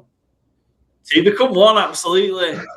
Spice Girls, yeah. Excellent. I feel like we talked about that the last episode. We did, yeah. Because it wasn't 99, so it must have been it was 3 the years other end prior, of the street, I think. Yeah, there were 3 consecutive UK Christmas number ones. They joined the Beatles at the time, who had 3 consecutive, the only other band or artist of 3 consecutive UK number ones. They have now both been toppled by what's his face, the guy that eats the sausage rolls. Fuck off! I'm done with that. Dickhead. Lad, baby. Lad, that's the one. We'll clip that. Brilliant. Jag 7-2, straight up and against the spread at home this season. Been great at home. Both losses came as an underdog, and they did not cover. Bad. Yeah. First time the Jags have had a home game where the total has been 50 plus since September 2023. That feels a long time. It was 50.5, and it was against the Kansas City Chiefs. And the Chiefs beat them 17-9, so it was a comfortable under. Joe hit us with the bets after all those useless stats and bits of information. I've gone over 52. Is it over 52.5? Is it? I think it might be. It's over 52.5. Sorry, if I put it in the sheet wrong. I took the line, so it's over 52.5. Yeah, I think this is going to be fun. I think there might be some Josh Allen hero ball. I think this could end up being a bit of a basketball game, even though the Jags defense is really good. I think the Bills are going to find ways to do it. Doesn't make sense. They shouldn't, because their strengths of running the ball, the Jags are great at, and they don't really have anybody to throw the ball to. Josh Allen's going to find a way. That's it. He's going to find a way to keep the Bills ticking along on the scoreboard. And I think the Jags' offense has been incredible. I don't think they're going to slow down as well. Give us a giant shootout. That's what I want. Byron. Yeah, so as I was saying there about, I think James Cook is going to struggle to get going. I still think he's going to have a decent game. I just don't think he's going to take over the game. So I've gone James Cook and Travis Etienne to have 25 plus rushing yards in each half at 33-10. I both think they're both very clearly the number one backs on their team, and the running attacks will go through them. So I think it's not outlandish to think that they can both get 25 in each half. Just over 3-1 for me. Joe. Yeah, I've got Dawson Knox anytime touchdown scorer at 3-1. Like I said, I think they're going to go very heavy set, have a lot of tight ends on the field. I know Kincaid's back, and he played week 18 to game up and running, but he has shorter odds than Knox. I feel like Knox is the red zone target who's been playing well the last few weeks. So I feel like if anyone's going to score, it's either going to be Josh Allen or his tight ends, or Cook, but like not the wide receiver. So he's going to target them. So 3-1, I thought was a good price for one of Josh Allen's main targets. It's going to be an over 52.5. Bills desperately need somebody to step up, don't they? Whether it's just like all of a sudden it starts clicking for Keon Coleman or Brandon Cooks rolls back. Like, yeah, something needs to happen. Excellent. Right. Sunday late game, Joe. It's the second of our 3 games on Sunday. It's the 49ers as 4.5-point underdogs on the road against the Philadelphia Eagles. The over-under is 44.5. Can the muted Eagles get rolling and defend the crown? Will offense with an identity crisis find some juice against the patch-up defense? Can the Niners bounce back from disappointment and let their stars shine? Quick on this one. 77% of the money and 76% of the bets is on the Niners and the 4.5. That's the biggest split on any of the wildcard games for a side. Joe, how are you feeling going up against the reigning champs? Not great. Not great. Yeah. We talked about in the review when it was the 4 outcomes for the 49ers. This was probably my least favorite, was playing the Eagles, just because they have the kind of formula that the Seahawks had. That was a game I was worried about as well. Who have got a good defense who can hold them steady and got a good enough offense to punish this 49ers attack. The Eagles' offense, I think, has been a bit more up and down, but I feel like they've got as much explosive players as the Seahawks. I think if Jalen Hurts and that team could just get it right and be consistent throughout a game, I think this could be an issue for this 49ers team who have lost even more players on defense, which is what you'd like to hear, with Tatum Buffoon going IR, so he's out for the playoffs, and D. Winters is questionable with an ankle injury. It doesn't look like he's playing. So our starting linebacker, who you guys will know very well, is Eric Kendricks. And they also I can't remember what his name is now, White, who used to play for the Eagles, He's been called up for the practice squad, and he might be playing as well as a starting linebacker because Fred Warren's not ready to return yet. So that's how depleted there. On offense, Trent Williams is questionable. He didn't practice today, along with Pearsall. It sounds like Pearsall's not going to play, and Trent Williams is 50-50. Trent Williams obviously massive. That was an issue. I don't think the left tackle, Austin Pleasance, played terrible against the Seahawks, but Spencer Burford did, who's the left guard. So you need Trent Williams, who, if he plays, he shows up 2 positions. If he doesn't, it's 2 bad positions, especially against this Eagles defensive line. And I think Pearsall's massive as well. I think having that wide receiver who's got some burners, who can make a defense get punished. I think the rest of the wide receivers are not quite there. I think obviously John Jennings is a good player, but he's not going to absolutely destroy defense at his speed. It's going to be a lot of third downs and underthrow. So, yeah, I'm not too confident, to be honest. But I wouldn't this is big for Shanahan and for Purdy in terms of if they manage to pull this out, that's another notch on their belt saying wow, these are awesome, great players, because I think it needs to be such a good script against this Eagles defense, which, again, the last few weeks feels like they've been turning it around and they're looking a lot better, especially with players that are getting back from injury. And the problem is there's no weakness similar to the Seahawks defense, and that's really, it's not like they've got a bad defensive backs where you can pick on, or they've got a bad defensive line where Purdy's going to have plenty of time. They're going to have to scheme people up and then just hope that the defense can do what they did against the Seahawks, where they give up so many yards but just keep them to low scoring. The problem with that is I think Eagles are the best offense in the red zone. So that's the only issue there. But we've seen the Eagles suddenly just not do anything for a half. But this defense of 49ers, I can't see them rushing the pass too much. And that offensive line's not great for the Eagles. But, yeah, I don't think they're going to get trouble. And I think we'll see if playoff Hurts comes back. So not the most confident just with the injuries. I think if Pearsall and Trent was back, both of them confident of both fully fit, I'd be like, okay, this offense have got a chance where it's going to be maybe a high-scoring game, but I think the Eagles' offense is going to turn it around and look amazing against this D because they just can't stop anyone on the run, on the pass. They can't tackle. They can't do much, to be honest. So they just got to try and keep it a low-scoring game, and somehow the 49ers pull it out, which they have the chance. I don't think it's like a Panthers Rams game, but yeah, I'm not as confident. Byron, how do you see this? I think we're both, two teams we don't particularly like as Cowboys fans, but we're pulling for the Niners to win here, right? Yeah, I'd much rather see the Niners win than the Eagles, but I think we might be on for a bigger blowout than the Rams Panthers. I think the 49ers just can't. If you gave me both teams at full strength, I think this would be an incredible matchup. The 49ers are so far away from being full strength, and the Eagles are basically back to full strength. Jalen Carter and Lane Johnson and Dallas Goedert limited in practice, but I think they're going to all play on Sunday. I just think Fangio is just going to have so much fun bringing the heat on Brock Purdy. If Trent Williams misses out, I don't know how the Niners win this game because they're going to have to leave George Kittle in to block. They might have to ask either CMC to stay in and block or bring him out for Brian Robertson to block. And either way, then, Joe referenced it, you've got Juwan Jennings and, who else? I really just don't see a way the Niners win this game. And it kind of sucks because at full strength, I think this would be a great matchup. I think they have the coaching advantage, but unless Carl's getting his boots on and his helmet on, I don't think it's going to make enough difference. Sadly, I just think this Eagles defense, especially the defensive front, is just going to have too much kind of fun with the Niners' underpowered offensive line. Again, especially if Trent Williams misses out, but even if he's just not fully fit, you can't ask him to be Superman every single week with the toll his body takes and at the age he is. It just isn't right. It isn't fair.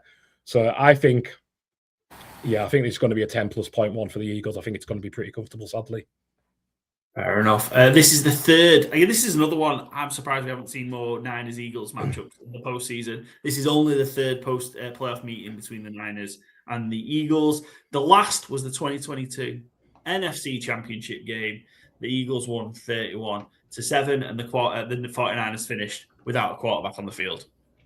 Yeah, it was Josh Johnson, right, who was the quarterback during the game. Brock Purdy practicing throwing with his left hand. Yeah, there was Purdy. He'd obviously done the whatever the thing is in his elbow. Then Josh Johnson. They had CMC there. Yeah. It was just a disaster. So we were robbed of a great game there. and we might be being robbed of one this one. Niners have been good on the road, though. 7-2 straight up and against the spread on the road this season. Joe, flip us to our bets. I'm going to take the 4.5, and I understand all the negativity around the Niners. They're banged up. The defense sucks. Missing key players. But do you know who else sucks on offense? The Eagles. The Eagles fucking suck on offense. So I'm going to go that it ends up being quite low scoring. I think the Eagles probably win, but I think the Niners can keep it in the 4.5. I think it end up being a similar game to last week, and it'd be low scoring. If that's the case, I think the Niners can keep it to a field goal. So give me the plus 4.5. Byron. Yeah, and just before I say my bet, I remember we were all, there was no chance the 49ers could go and win in LA against the Rams on Thursday Night Football, short week, Purdy out, and they went and not just covered the spread, they won the game. So, it wouldn't be the craziest thing in the world for Kyle Shanahan to scheme a team to victory where we're not expecting it. So, yeah, not totally crazy. I just don't see it. I have gone for Saquon Barkley, 100-plus rushing yards at 2-1. Eagles got a week off last week, and apparently the players were a bit pissed off at having to rest, but they are rested. The Niners have real issues tackling, and I just think Saquon's going to just get going here. 2-1 for over 100 rushing yards for me. Excellent. Joe? Yeah, I've got Devontae Smith 2+ TDs at 18-1. I think it's just a tackling issue. I think, the scheme on offense is not amazing for the Eagles. It feels like they don't get many yak yards, and I think that's just basically how the play calling is. With this offensive coordinator, I think I wouldn't be surprised if he loses his job. But yeah, I can see if they do change up a little bit, just throw it to Devontae and just let him do his stuff where he gets them yak yards. And if the 49ers can't tackle, then he could get a couple of touchdowns. So yeah, Devontae Smith 2+ TDs at 18-1. Excellent. Right, we are going to actually talk about more our bets for the next game rather than the game itself, because we've got our second guest doing so. So the only game we haven't talked about is the game kicking off it's not Super Wildcard weekend, Wildcard weekend. It's the Saturday early game. It's 9:30, Sky Sports, or wherever you watch your games, DAZN, whatever. It's the Rams -10.5 at the Carolina Panthers. Over under is 46.5. Won't talk too much about the game because we've got Keg coming up next to preview it in detail. Do you want to hit us with the bets, Joe? Yeah, let's go with Byron's first. Yeah, let's go with Byron's first. I've gone Kyron Williams and Devontae Adams to get a touchdown at 5-2. Devontae Adams back, fully practicing already. Absolute beast in the end zone. You've really noticed when he hasn't been playing this last few weeks for the Rams, they've been a bit more difficult, I think, when it gets that close to the goal line. And Devontae Adams opens things up. And kind of my take here is, what do I trust is more likely? Lightning to strike twice or Sean McVay to learn all his lessons, seeing an opponent for the second time? I'm obviously leaning the Rams in that sense. So, yeah, give me Kyron and Devontae 5-2 first touchdown. Excellent. I'm going to go the Panthers to cover the 10.5, and I'll tell you why. As we will mention with Keg in a second, if the line closes at 10.5 or more, the Panthers will be the biggest home underdogs in NFL playoff history. There have been 2 10-point underdogs, home underdogs in NFL history. In the playoffs, both division winners with a losing record, like the Panthers. You want to take a guess which teams they were? The Seahawks? Yep. And the Panthers? No, I thought it was an NFC South team. It's the Seahawks. Well, I thought it was the Falcons. Yeah. So it's the 2010 Seahawks, and it's the 2020, I don't know what we call them at this point, Washington football team maybe at that point. Oh, of course, yeah. And the Seahawks, well, you're going to talk about it. I'm going to talk about game, right? You just ruined me a bit. Both covered. Both games hit the over. The Seahawks won outright against the Saints in a game remembered for the Beastquake. And Taylor Heineke almost beat Tom Brady in the other one. So, yeah, I'm going to take the 10.5. I think the Rams win. I think the Panthers can keep this close. And I know in that first game, there was a lot of turnovers that kept it close. I just think the Panthers can keep it close. I think they might. I keep it close. They could lose by 10 and I'll win my bet. So, yeah, I think they're going to keep it within the number. Joe? Yeah, I've got, again, another tight end double, but 2 tight ends to get a touchdown. Parkinson and Higbee both get a TD at 12-1. So me and Byron might be battling who gets the touchdowns. Or they might score 4 touchdowns, and it's all split between the 4. Again, they've just been.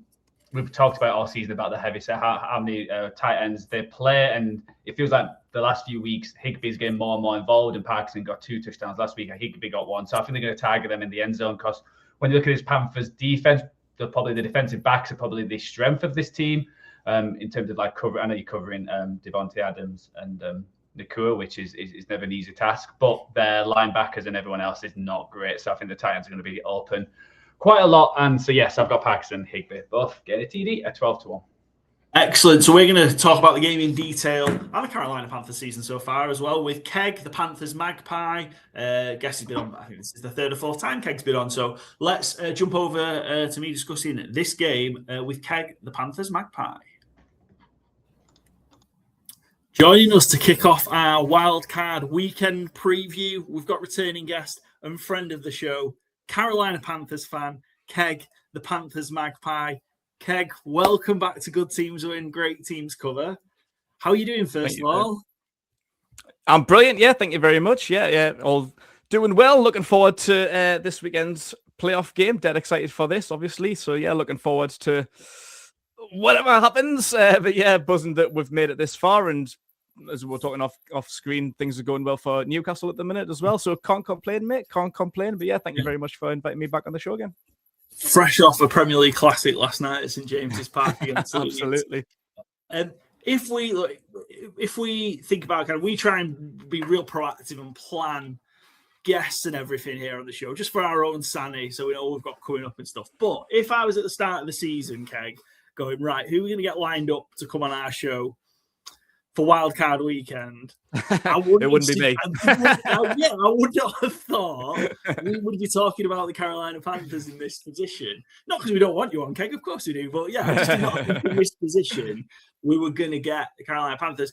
How's it been? It feels like it's been, the NFC South has just been weird and wonderful throughout the 2025 season. How's it been kind of going on the roller coaster with the Panthers through the regular season? I don't really know how to put it into words. Like, not great, but we're here. Like, you know, we're in the playoffs, so can't complain too much.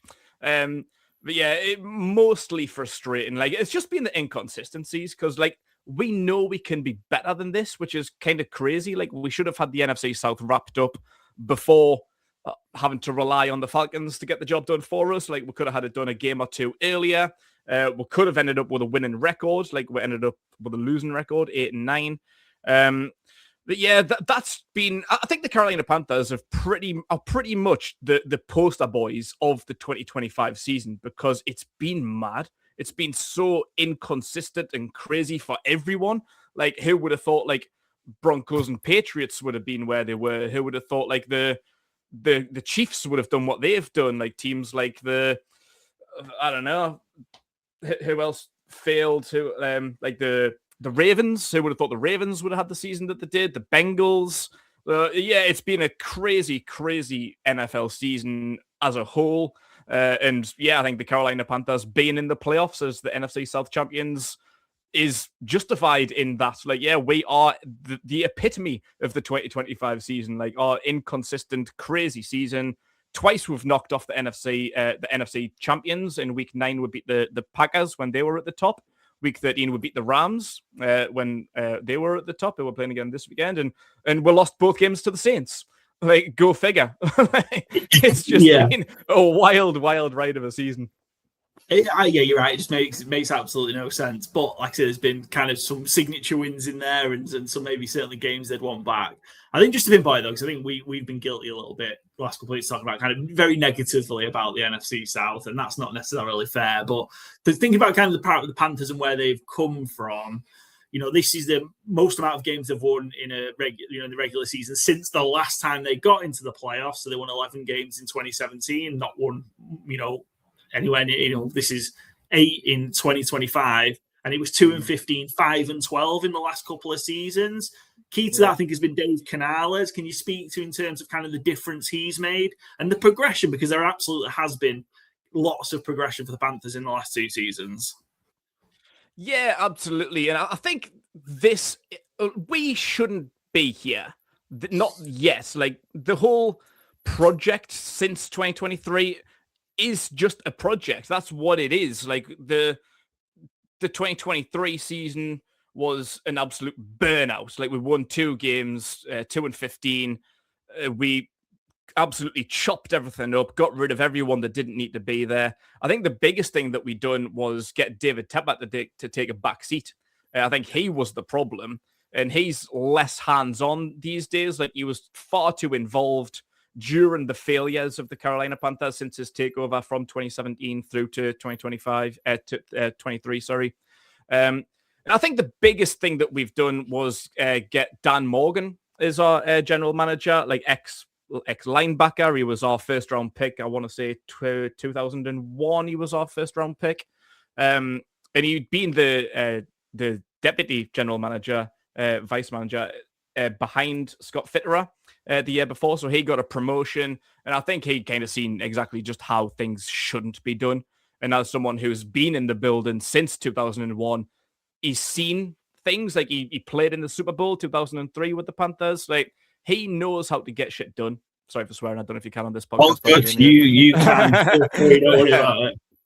I think Dan Morgan's been the best thing to happen to the Panthers. I think if you look at our last 2 off seasons, I think he's nailed both drafts. I think free agencies have both been great. Even a couple of undrafted free agents he's managed to bring in, like Jalen Coker, done really, really well. I think his scouting's been spot on. With speaking on Dave Canales, he's got us to where we are, and we thank him for that. But I think the jury's still out on Canales among a lot of Panthers fans. Like, he was brought in to be this offensive guru, and sometimes his play calling, which is meant to be his strength, is massively questionable. Like, I don't know if you've seen on Saturday when we played the Buccaneers, we called like a flea flicker from like the 20-yard line in the piss and rain, which Rico Dowdle slipped and we fumbled the ball. Why are you calling a flea flicker from 20 yards out when the grass is soaking wet? Like things like that just make you think, what are you doing? But yeah, like I said, 2023 was an absolute burnt out house. Dave Canales, Dan Morgan came in, and it's been a project that slowly moved us along. We've won 3 more games as the seasons have gone on. Like I said last year, I'd have been happy for 4 or 5 wins, depending on how we play. If we can get Bryce into the right place, I think Bryce took a big leap last year, and we got 5 wins, which was absolutely sound. I was happy enough with that. Got us a top 10 draft pick.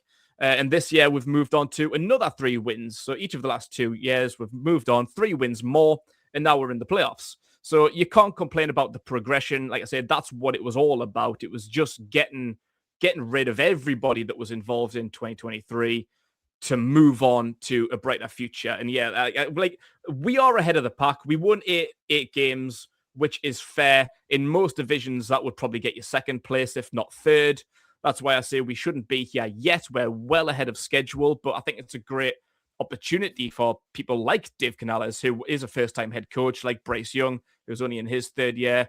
Like, just get these players the feel of postseason football, just to see what the postseason's all about. Like, realistically, we're probably going to lose this game, and that's fine. It's not about winning this game. It's just about being here and competing and using it as like a learning curve and an experience. That's what we'll take out of this. If we get stuffed, we get stuffed. It don't matter. So yeah, like I'm really happy with the progression of the team, and long may it continue to next year, where I expected us to kind of push for the playoffs and win the NFC South, even onto like 27, 28. That's where we really, really should be kicking on and making people stop questioning us. Like, obviously, yeah, this is a massive question. How are the Panthers here? How did they get here? Why are they here? They don't deserve to be here. In 27, 28, 29, I want people to think, yeah, the Panthers are a great team. That's exactly where they should be, winning the NFC South, pushing the NFC Championship, making another Super Bowl. That's where we should be in the next 2 to 3 years. But yeah, we're here now, well ahead of schedule, and yeah, we're happy for that. And I think probably a big driving force behind it is the turnaround of the defense from last year in particular. I think he gave Panthers gave up over 500 points last season, by far and away the worst in the NFL. And they have come to a more middle of the road, point on defense, giving up 31 points a game to 22. It's a big, big difference in the NFL. How's that turnaround happen so quickly? Because I don't know if we see historically bad defenses like the one last year for the Panthers turn around that quickly. But I suppose, what is it? Who's been key from a defensive perspective to turn it around so quickly and make them competitive on the defensive side of the ball? Yeah. In the short term, I want to say that the answer is Dan Morgan. Because, like I say, he came in after 2023, and it was the offense. Like, we spent a lot of draft capital on getting Bryce Young in, and it didn't quite work out in 2023, which I'll die on the hill to say that 2023 was not Bryce Young's fault. It was everyone around him. It was Frank Reich. It was Scott Fitterer. It was the offensive line. It was the receivers and everything. So I think because of that investment, when Dan Morgan and Dave Canales came in 2024, they came in to fix the offense. They came in to fix Bryce Young. And because the offense was so bad, the defense was neglected a little bit. Like, even in 2023, to be fair, although we only won 2 games, the defense was sound. The defense was all right. But I think just because so much emphasis in 2024 went on the offense, defense kind of got neglected. It kind of got like shunned to the side. Like, you're not important. Bryce is what's important, and making sure that guy ticks. So, yeah, I think that's part of the problem. We spent a lot on the offensive line with like Robert Hunt and people like that coming in. And even in the draft, we went heavy on offense. 2024, it was just neglected. And yeah, it was not just probably the worst of the year. I think historically it was worse. I think the points we allowed is the most in NFL history. I think the yards allowed was up there, top 5 maybe, I think, in NFL history. Rushing was awful. We're allowing almost 200 rushing yards a game. So yeah, so I think just this year it was a bit of a flip. Like, there was still a little bit of attention to keep the momentum with the offense going, like drafting Tetairoa McMillan in the first round. I think that surprised a lot of people. I think everyone thought we probably would have went defense. So yeah, we didn't neglect the offense as we did on the flip side the year before. We still kind of kept it going. But yeah, we spent our day 2 picks, second and third rounds, on edge rushers on the defensive line, and we spent a lot of money on the defense. We went out and got Turk Wharton, Bobby Brown III, got Christian Roseboom. One of the big additions was Trevon Merrick, who set an NFL record this year for most tackles for a loss for a defensive back since the year 2000. But I think the biggest player on our defense, and probably part of the reason why we were so bad in 2024, especially against the run, is Derek Brown. Because like I say, the 2003 defense wasn't bad. Derek Brown set an NFL record for the most tackles by a defensive tackle in NFL history that year. Got himself a big, sexy extension, big money, and then done his meniscus in week 1 of 2024, done for the season. So that was a huge kick in the teeth. So I think losing Derek Brown for the season last year was massive in why we were so bad, particularly against the run. And yeah, I think having him back, I'm sure he played all 17 games, if not 16, but I'm sure it was all 17 games. So yeah, I think having him back and yeah, helping against the run. He had a career best in 5 sacks, part of them tied the team in sacks, along with Nick Scotton, our rookie second round edge rusher. So yeah, I think Derek Brown's our key guy. JC Horn had a great year. Trevon Merrick had a great year. Nick Scotton had a great year. So yeah, it's just continually developing that as part of the ongoing project among the franchise. Is just to keep them going. Like JC Horn got his extension after his rookie year contract came to an end. So yeah, we're keeping core guys. We're not drafting. We're not trading anyone. No more Derek Browns. No more Christy McCaffreys. No more DJ Moores. We're tying people down and making sure they stay here for the long term. And it does see it's such a leap that they've made, and you're right, Derek Brown's such a key contributor and a key factor, almost a driving force behind the defense, but that's been kind of a real shared effort. But you need Brown there to be that kind of front man, sort of driving force on the D-line. On the flip side, look, we're getting into Bryce. He's had 3 full seasons now. Obviously, he's been in and out a bit last year. Where are you with him? Because there's going to be that conversation, whatever happens on Saturday in the wild card round, there's going to start being that conversation around, do the Panthers exercise his 5th-year option? Are they going to extend him? Where are you on Bryce? Because I think he's still not met expectations, certainly from when he came out as a number 1 overall pick. But there are certainly signs that he's progressing, getting better, and he seems to thrive in those fourth quarter, one possession games late on.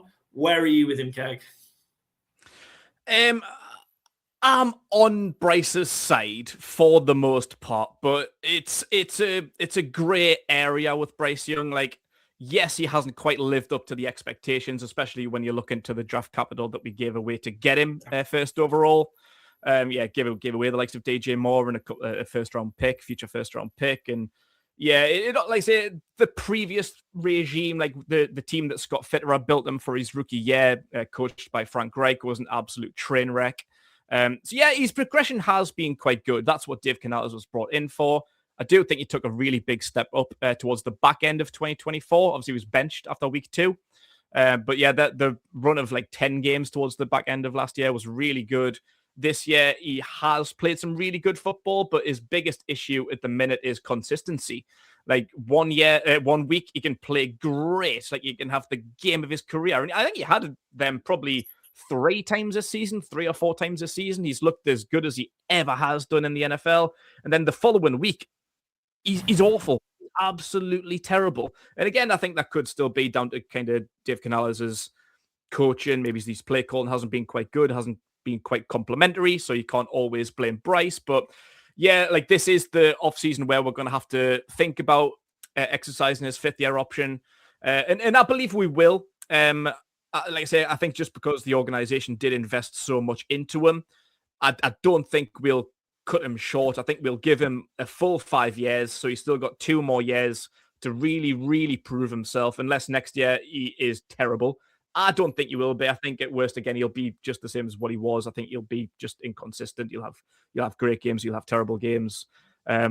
So that's where I am. Like, I'm more than happy to give him that time. I want to give him that time because, like, we did put so much into him. Like, a lot of Panthers fans have been down and out on him. I think at one point this season, I can't remember which game it was, but it might be in the first Saints loss, but I was like, you know what it is? I might be out. A lot of Panthers fans have been out for a long time.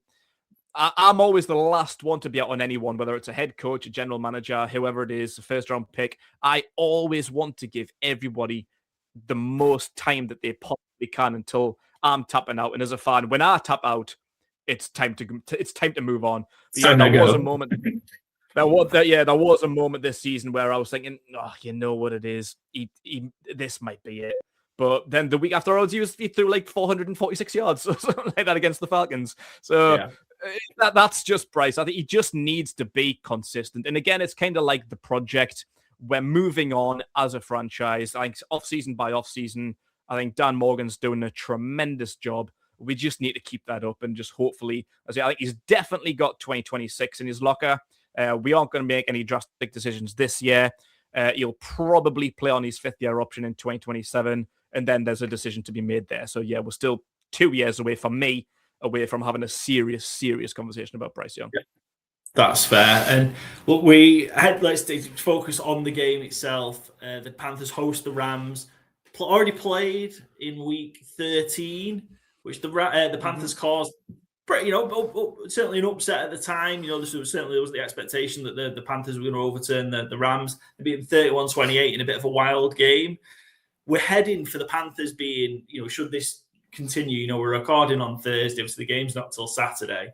Panthers are on pace to be the biggest home underdog in NFL playoff history. It's 10.5 the line at the minute. The Panthers were 10-point underdogs when they beat the Rams 5-6 weeks ago.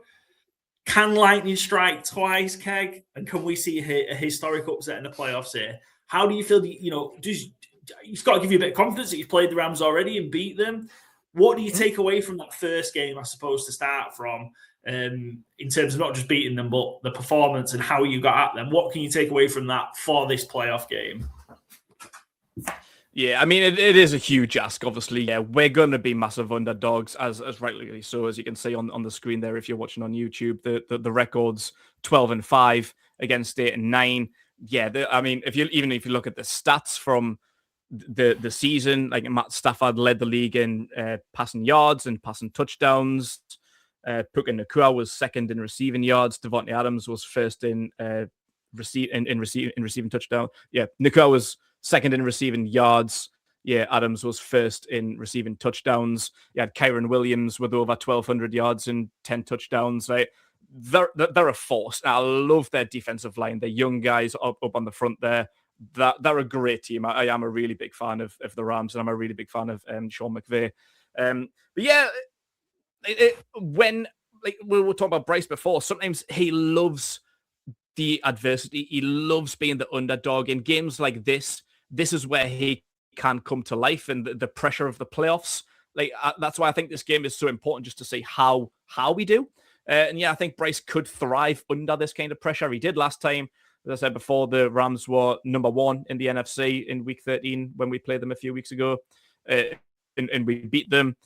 Bryce played really, really well. 206 yards, I think it was, off the top of my head. 3 passing touchdowns. 2 of them were on 4th down plays. I think 2 of them were beyond 30-odd yards. A lot of people criticize Bryce's deep passing, but yeah, 2 of them were from 30-plus yards. So yeah, we can always take that away and say that, you know what, we can beat them. It's been done before. And I think that probably one of the biggest things that I can take out of this is knowing how well our defense played in that game. I don't know if you remember, but on the opening drive, Matt Stafford threw a touchdown to Devontae Adams, which at the time broke a record for most touchdown passes without throwing an interception. I think it was 28 passing touchdowns to 0 interceptions, which is crazy.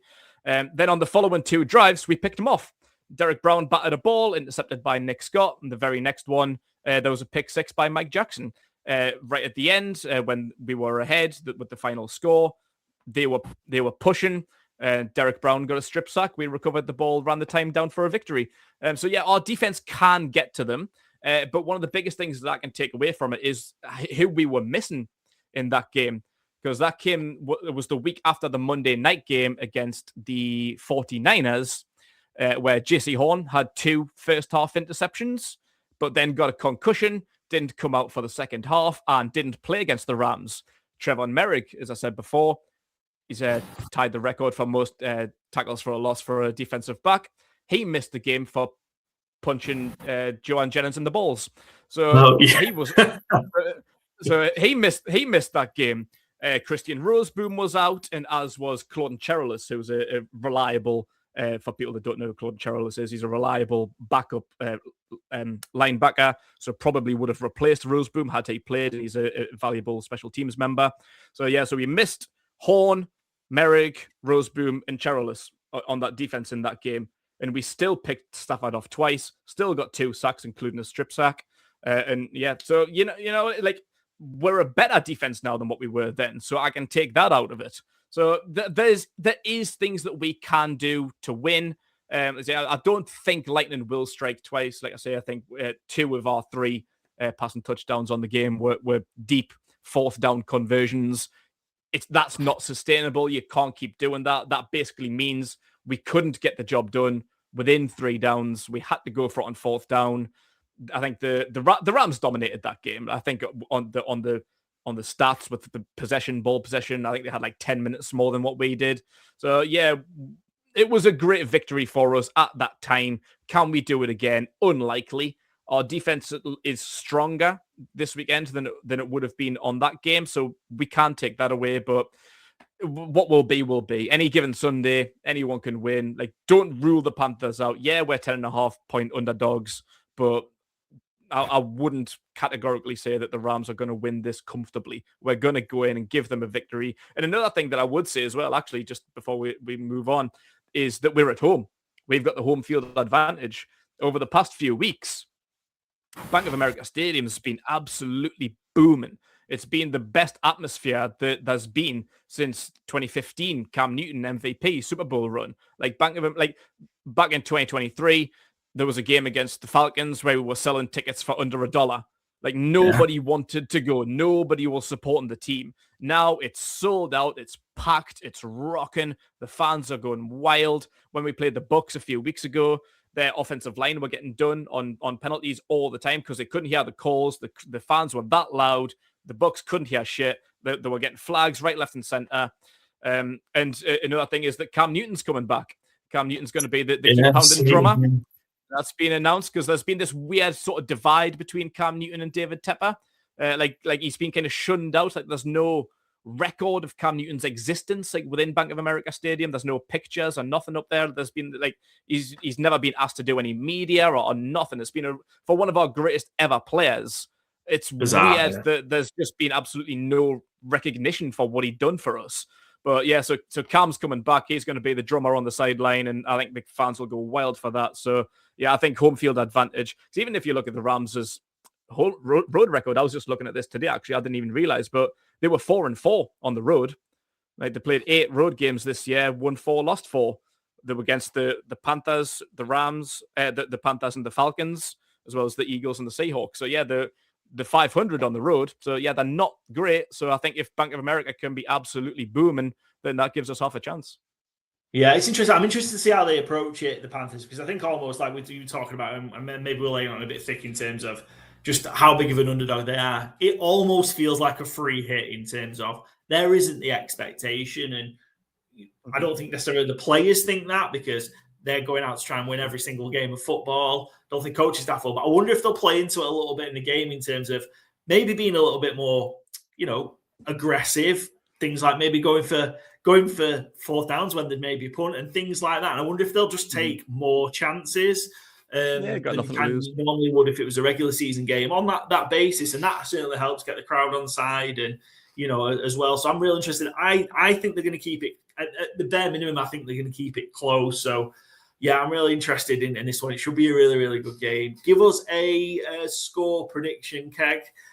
Put you on the spot, I know. But what do you think? How do you think it's gonna end up on Saturday? Yeah, I mean, it is a really, really tough one. Like, obviously, yeah, we are the underdogs. Like, all I've ever said since since Dave Canales and Dan Morgan came in a couple of years ago is that I just want to compete.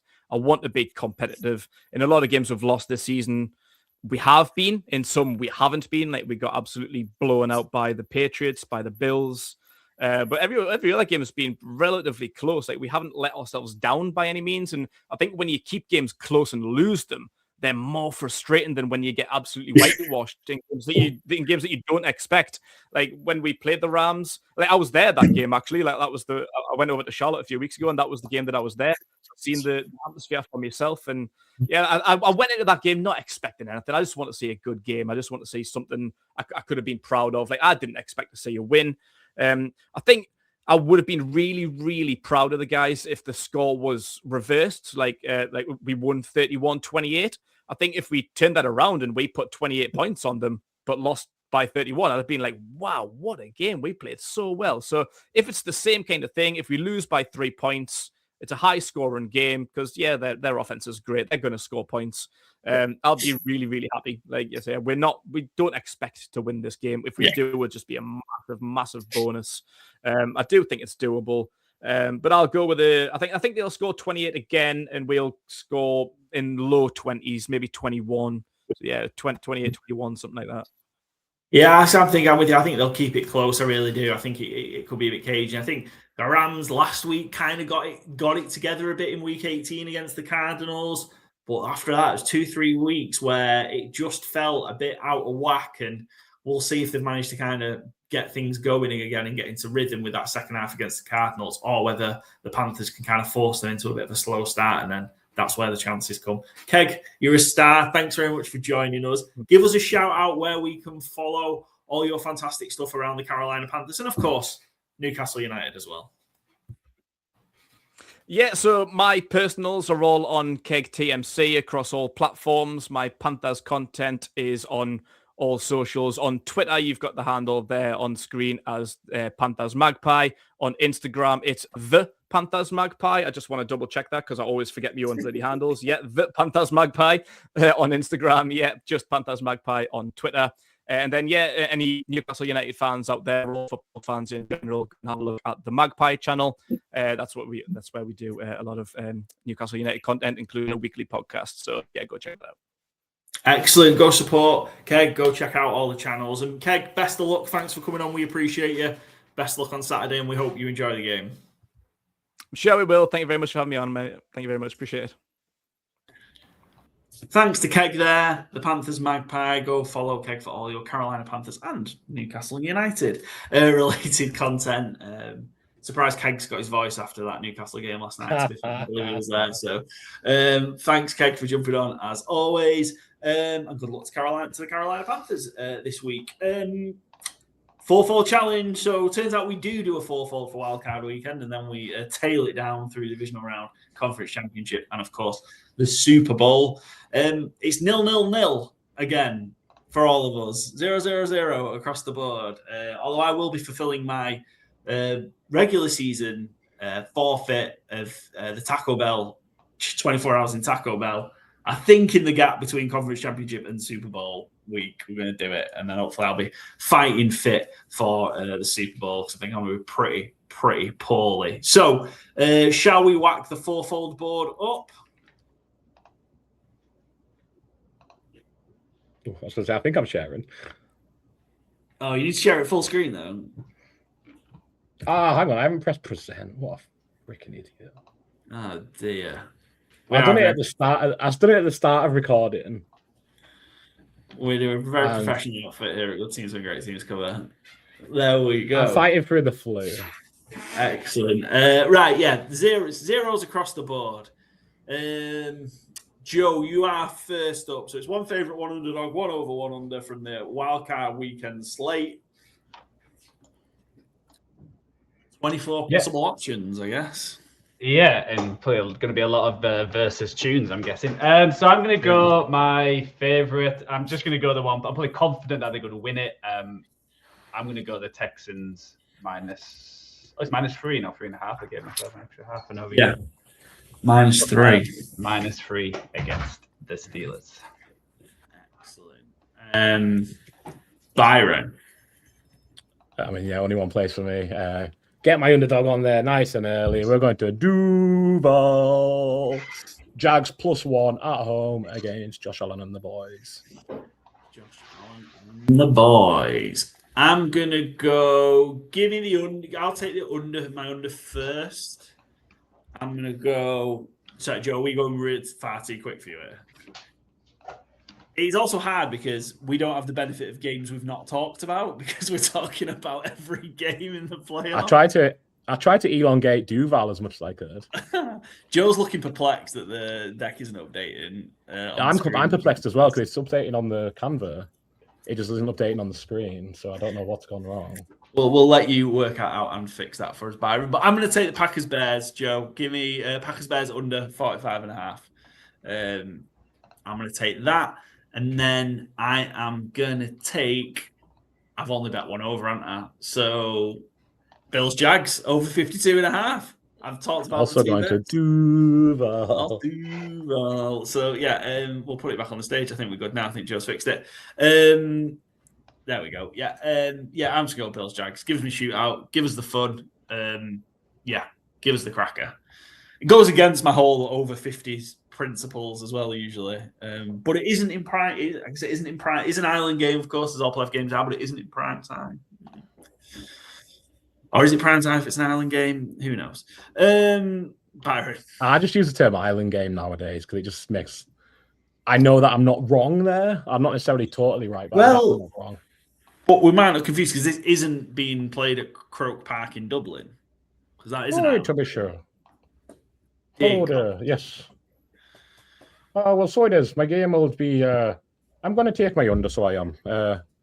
I just apologise to Jimmy English that we've had on the show, Shane Brennan from the Irish NFL show, and any other future guests from the wonderful island of Ireland, because that was atrocious. One of my strongest accents, that. One of the strongest. Under 39.5 in Texans Steelers, please. What's 1-1, Byron? What's your 1-1? Of accents that I do. Yeah. I thought it was Irish. It might be Louisiana. Louisiana. Cool. Okay. We'll save that one. Don't get cancelled, Byron, please, with whichever accent you want to go. Well, I'll do both when we have Charlie Smith on in the off-season for the Fleur Leaf Global show.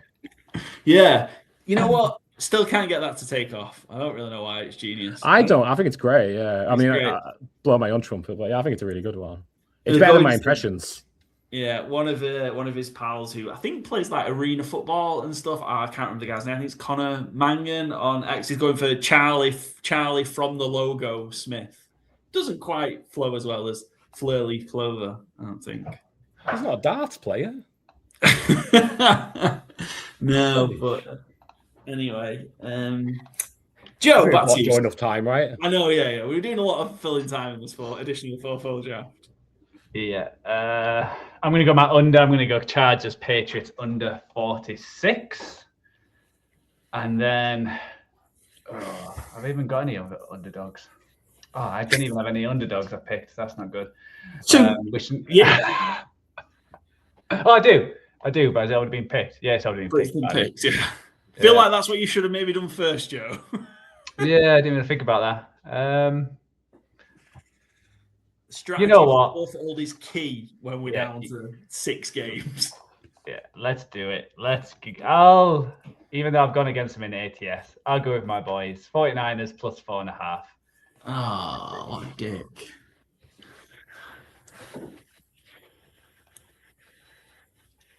Joe, how you feel about me possibly attending the 49er Faithful UK Watch Party in Leeds down at the box, if anybody is interested in going? Because we are 0-4 at the Watch Party so far this season. Well, you didn't pick the Eagles, because we all picked the same team. That was usually disastrous, so you didn't help us out then for not picking the Eagles. And then going to this Watch Party as well. So if it goes terribly wrong, we know who to blame. We know who to come for. Okay. And look, it's tough, but I can't not go. It's down the road. And obviously, Paul and the guys are always so welcoming. And yeah. Are you going to be wearing your Cowboys jersey? Probably not. Wise move. Yeah. I feel like if it starts going badly, they could turn on me quite quickly. Well, I don't think either fan base would like to see a Cowboys jersey, although there probably won't many Eagles fans in the 49ers watch party, I guess. Yeah, I assume not. Byron. Yeah, I'm struggling to find an over I love, so I'm going to go Packers Bears 45.5. I think it could blow up. Not necessarily love it, but I think of the ones remaining, it's the one I feel most confident.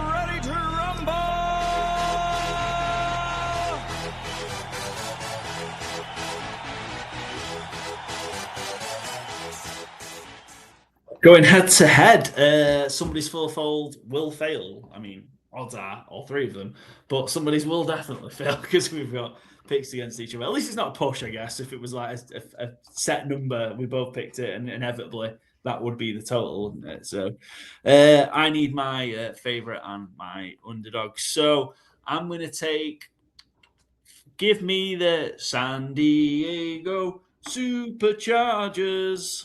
Give me the Chargers to cover the 3.5 against the Patriots. Low scoring, more than a field goal. I'm going to take the Chargers. Or the Charbars. Sorry, Byron.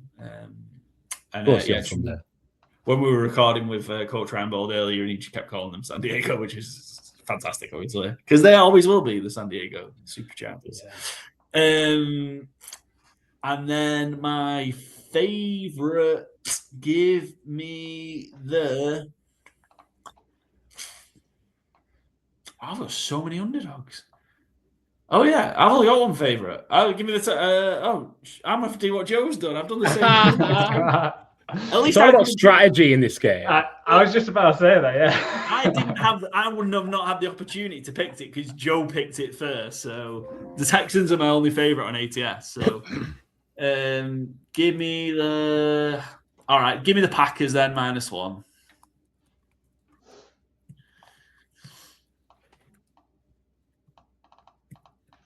Oh, why have I done that? Why did I not just pick the Bills -1? Is it too late? You two have already picked it. Can I flip to the Bills -1? I don't care. Bills -1. Let's get ready to rumble! Oh, I know that.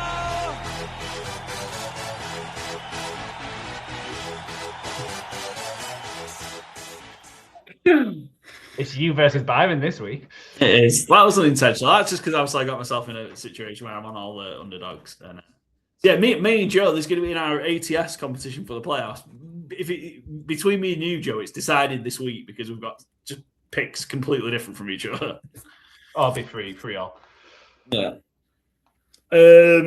Byron, you need a favourite? Yeah, Eagles -4.5, please. I was really. Let's get ready to rumble. We can't be doing this every time during the playoffs.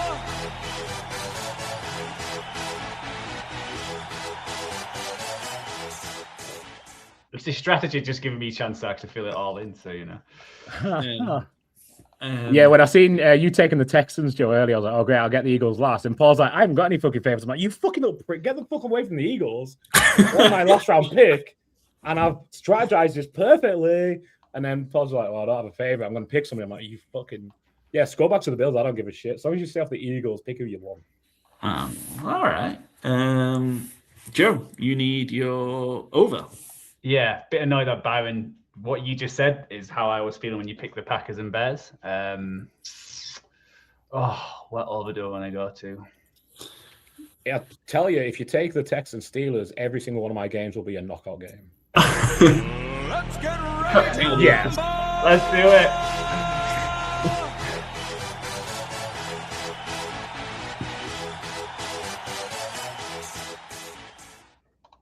At least we're guaranteed to get some winners, not necessarily a winning 4-4, but at least we can get some winning If picks. I go 0-4 this week, I might be on flu game next. I might be on IR. Back on IR. Excellent. Those are our 4 folds then. See if we can get a total winner. Obviously, trying to do that when there's only 6 games is very, very difficult. Tough. We'll see how we get on. A reminder, just while we're here as well. We shared with you, great people, 269 winning bets across the NFL regular season.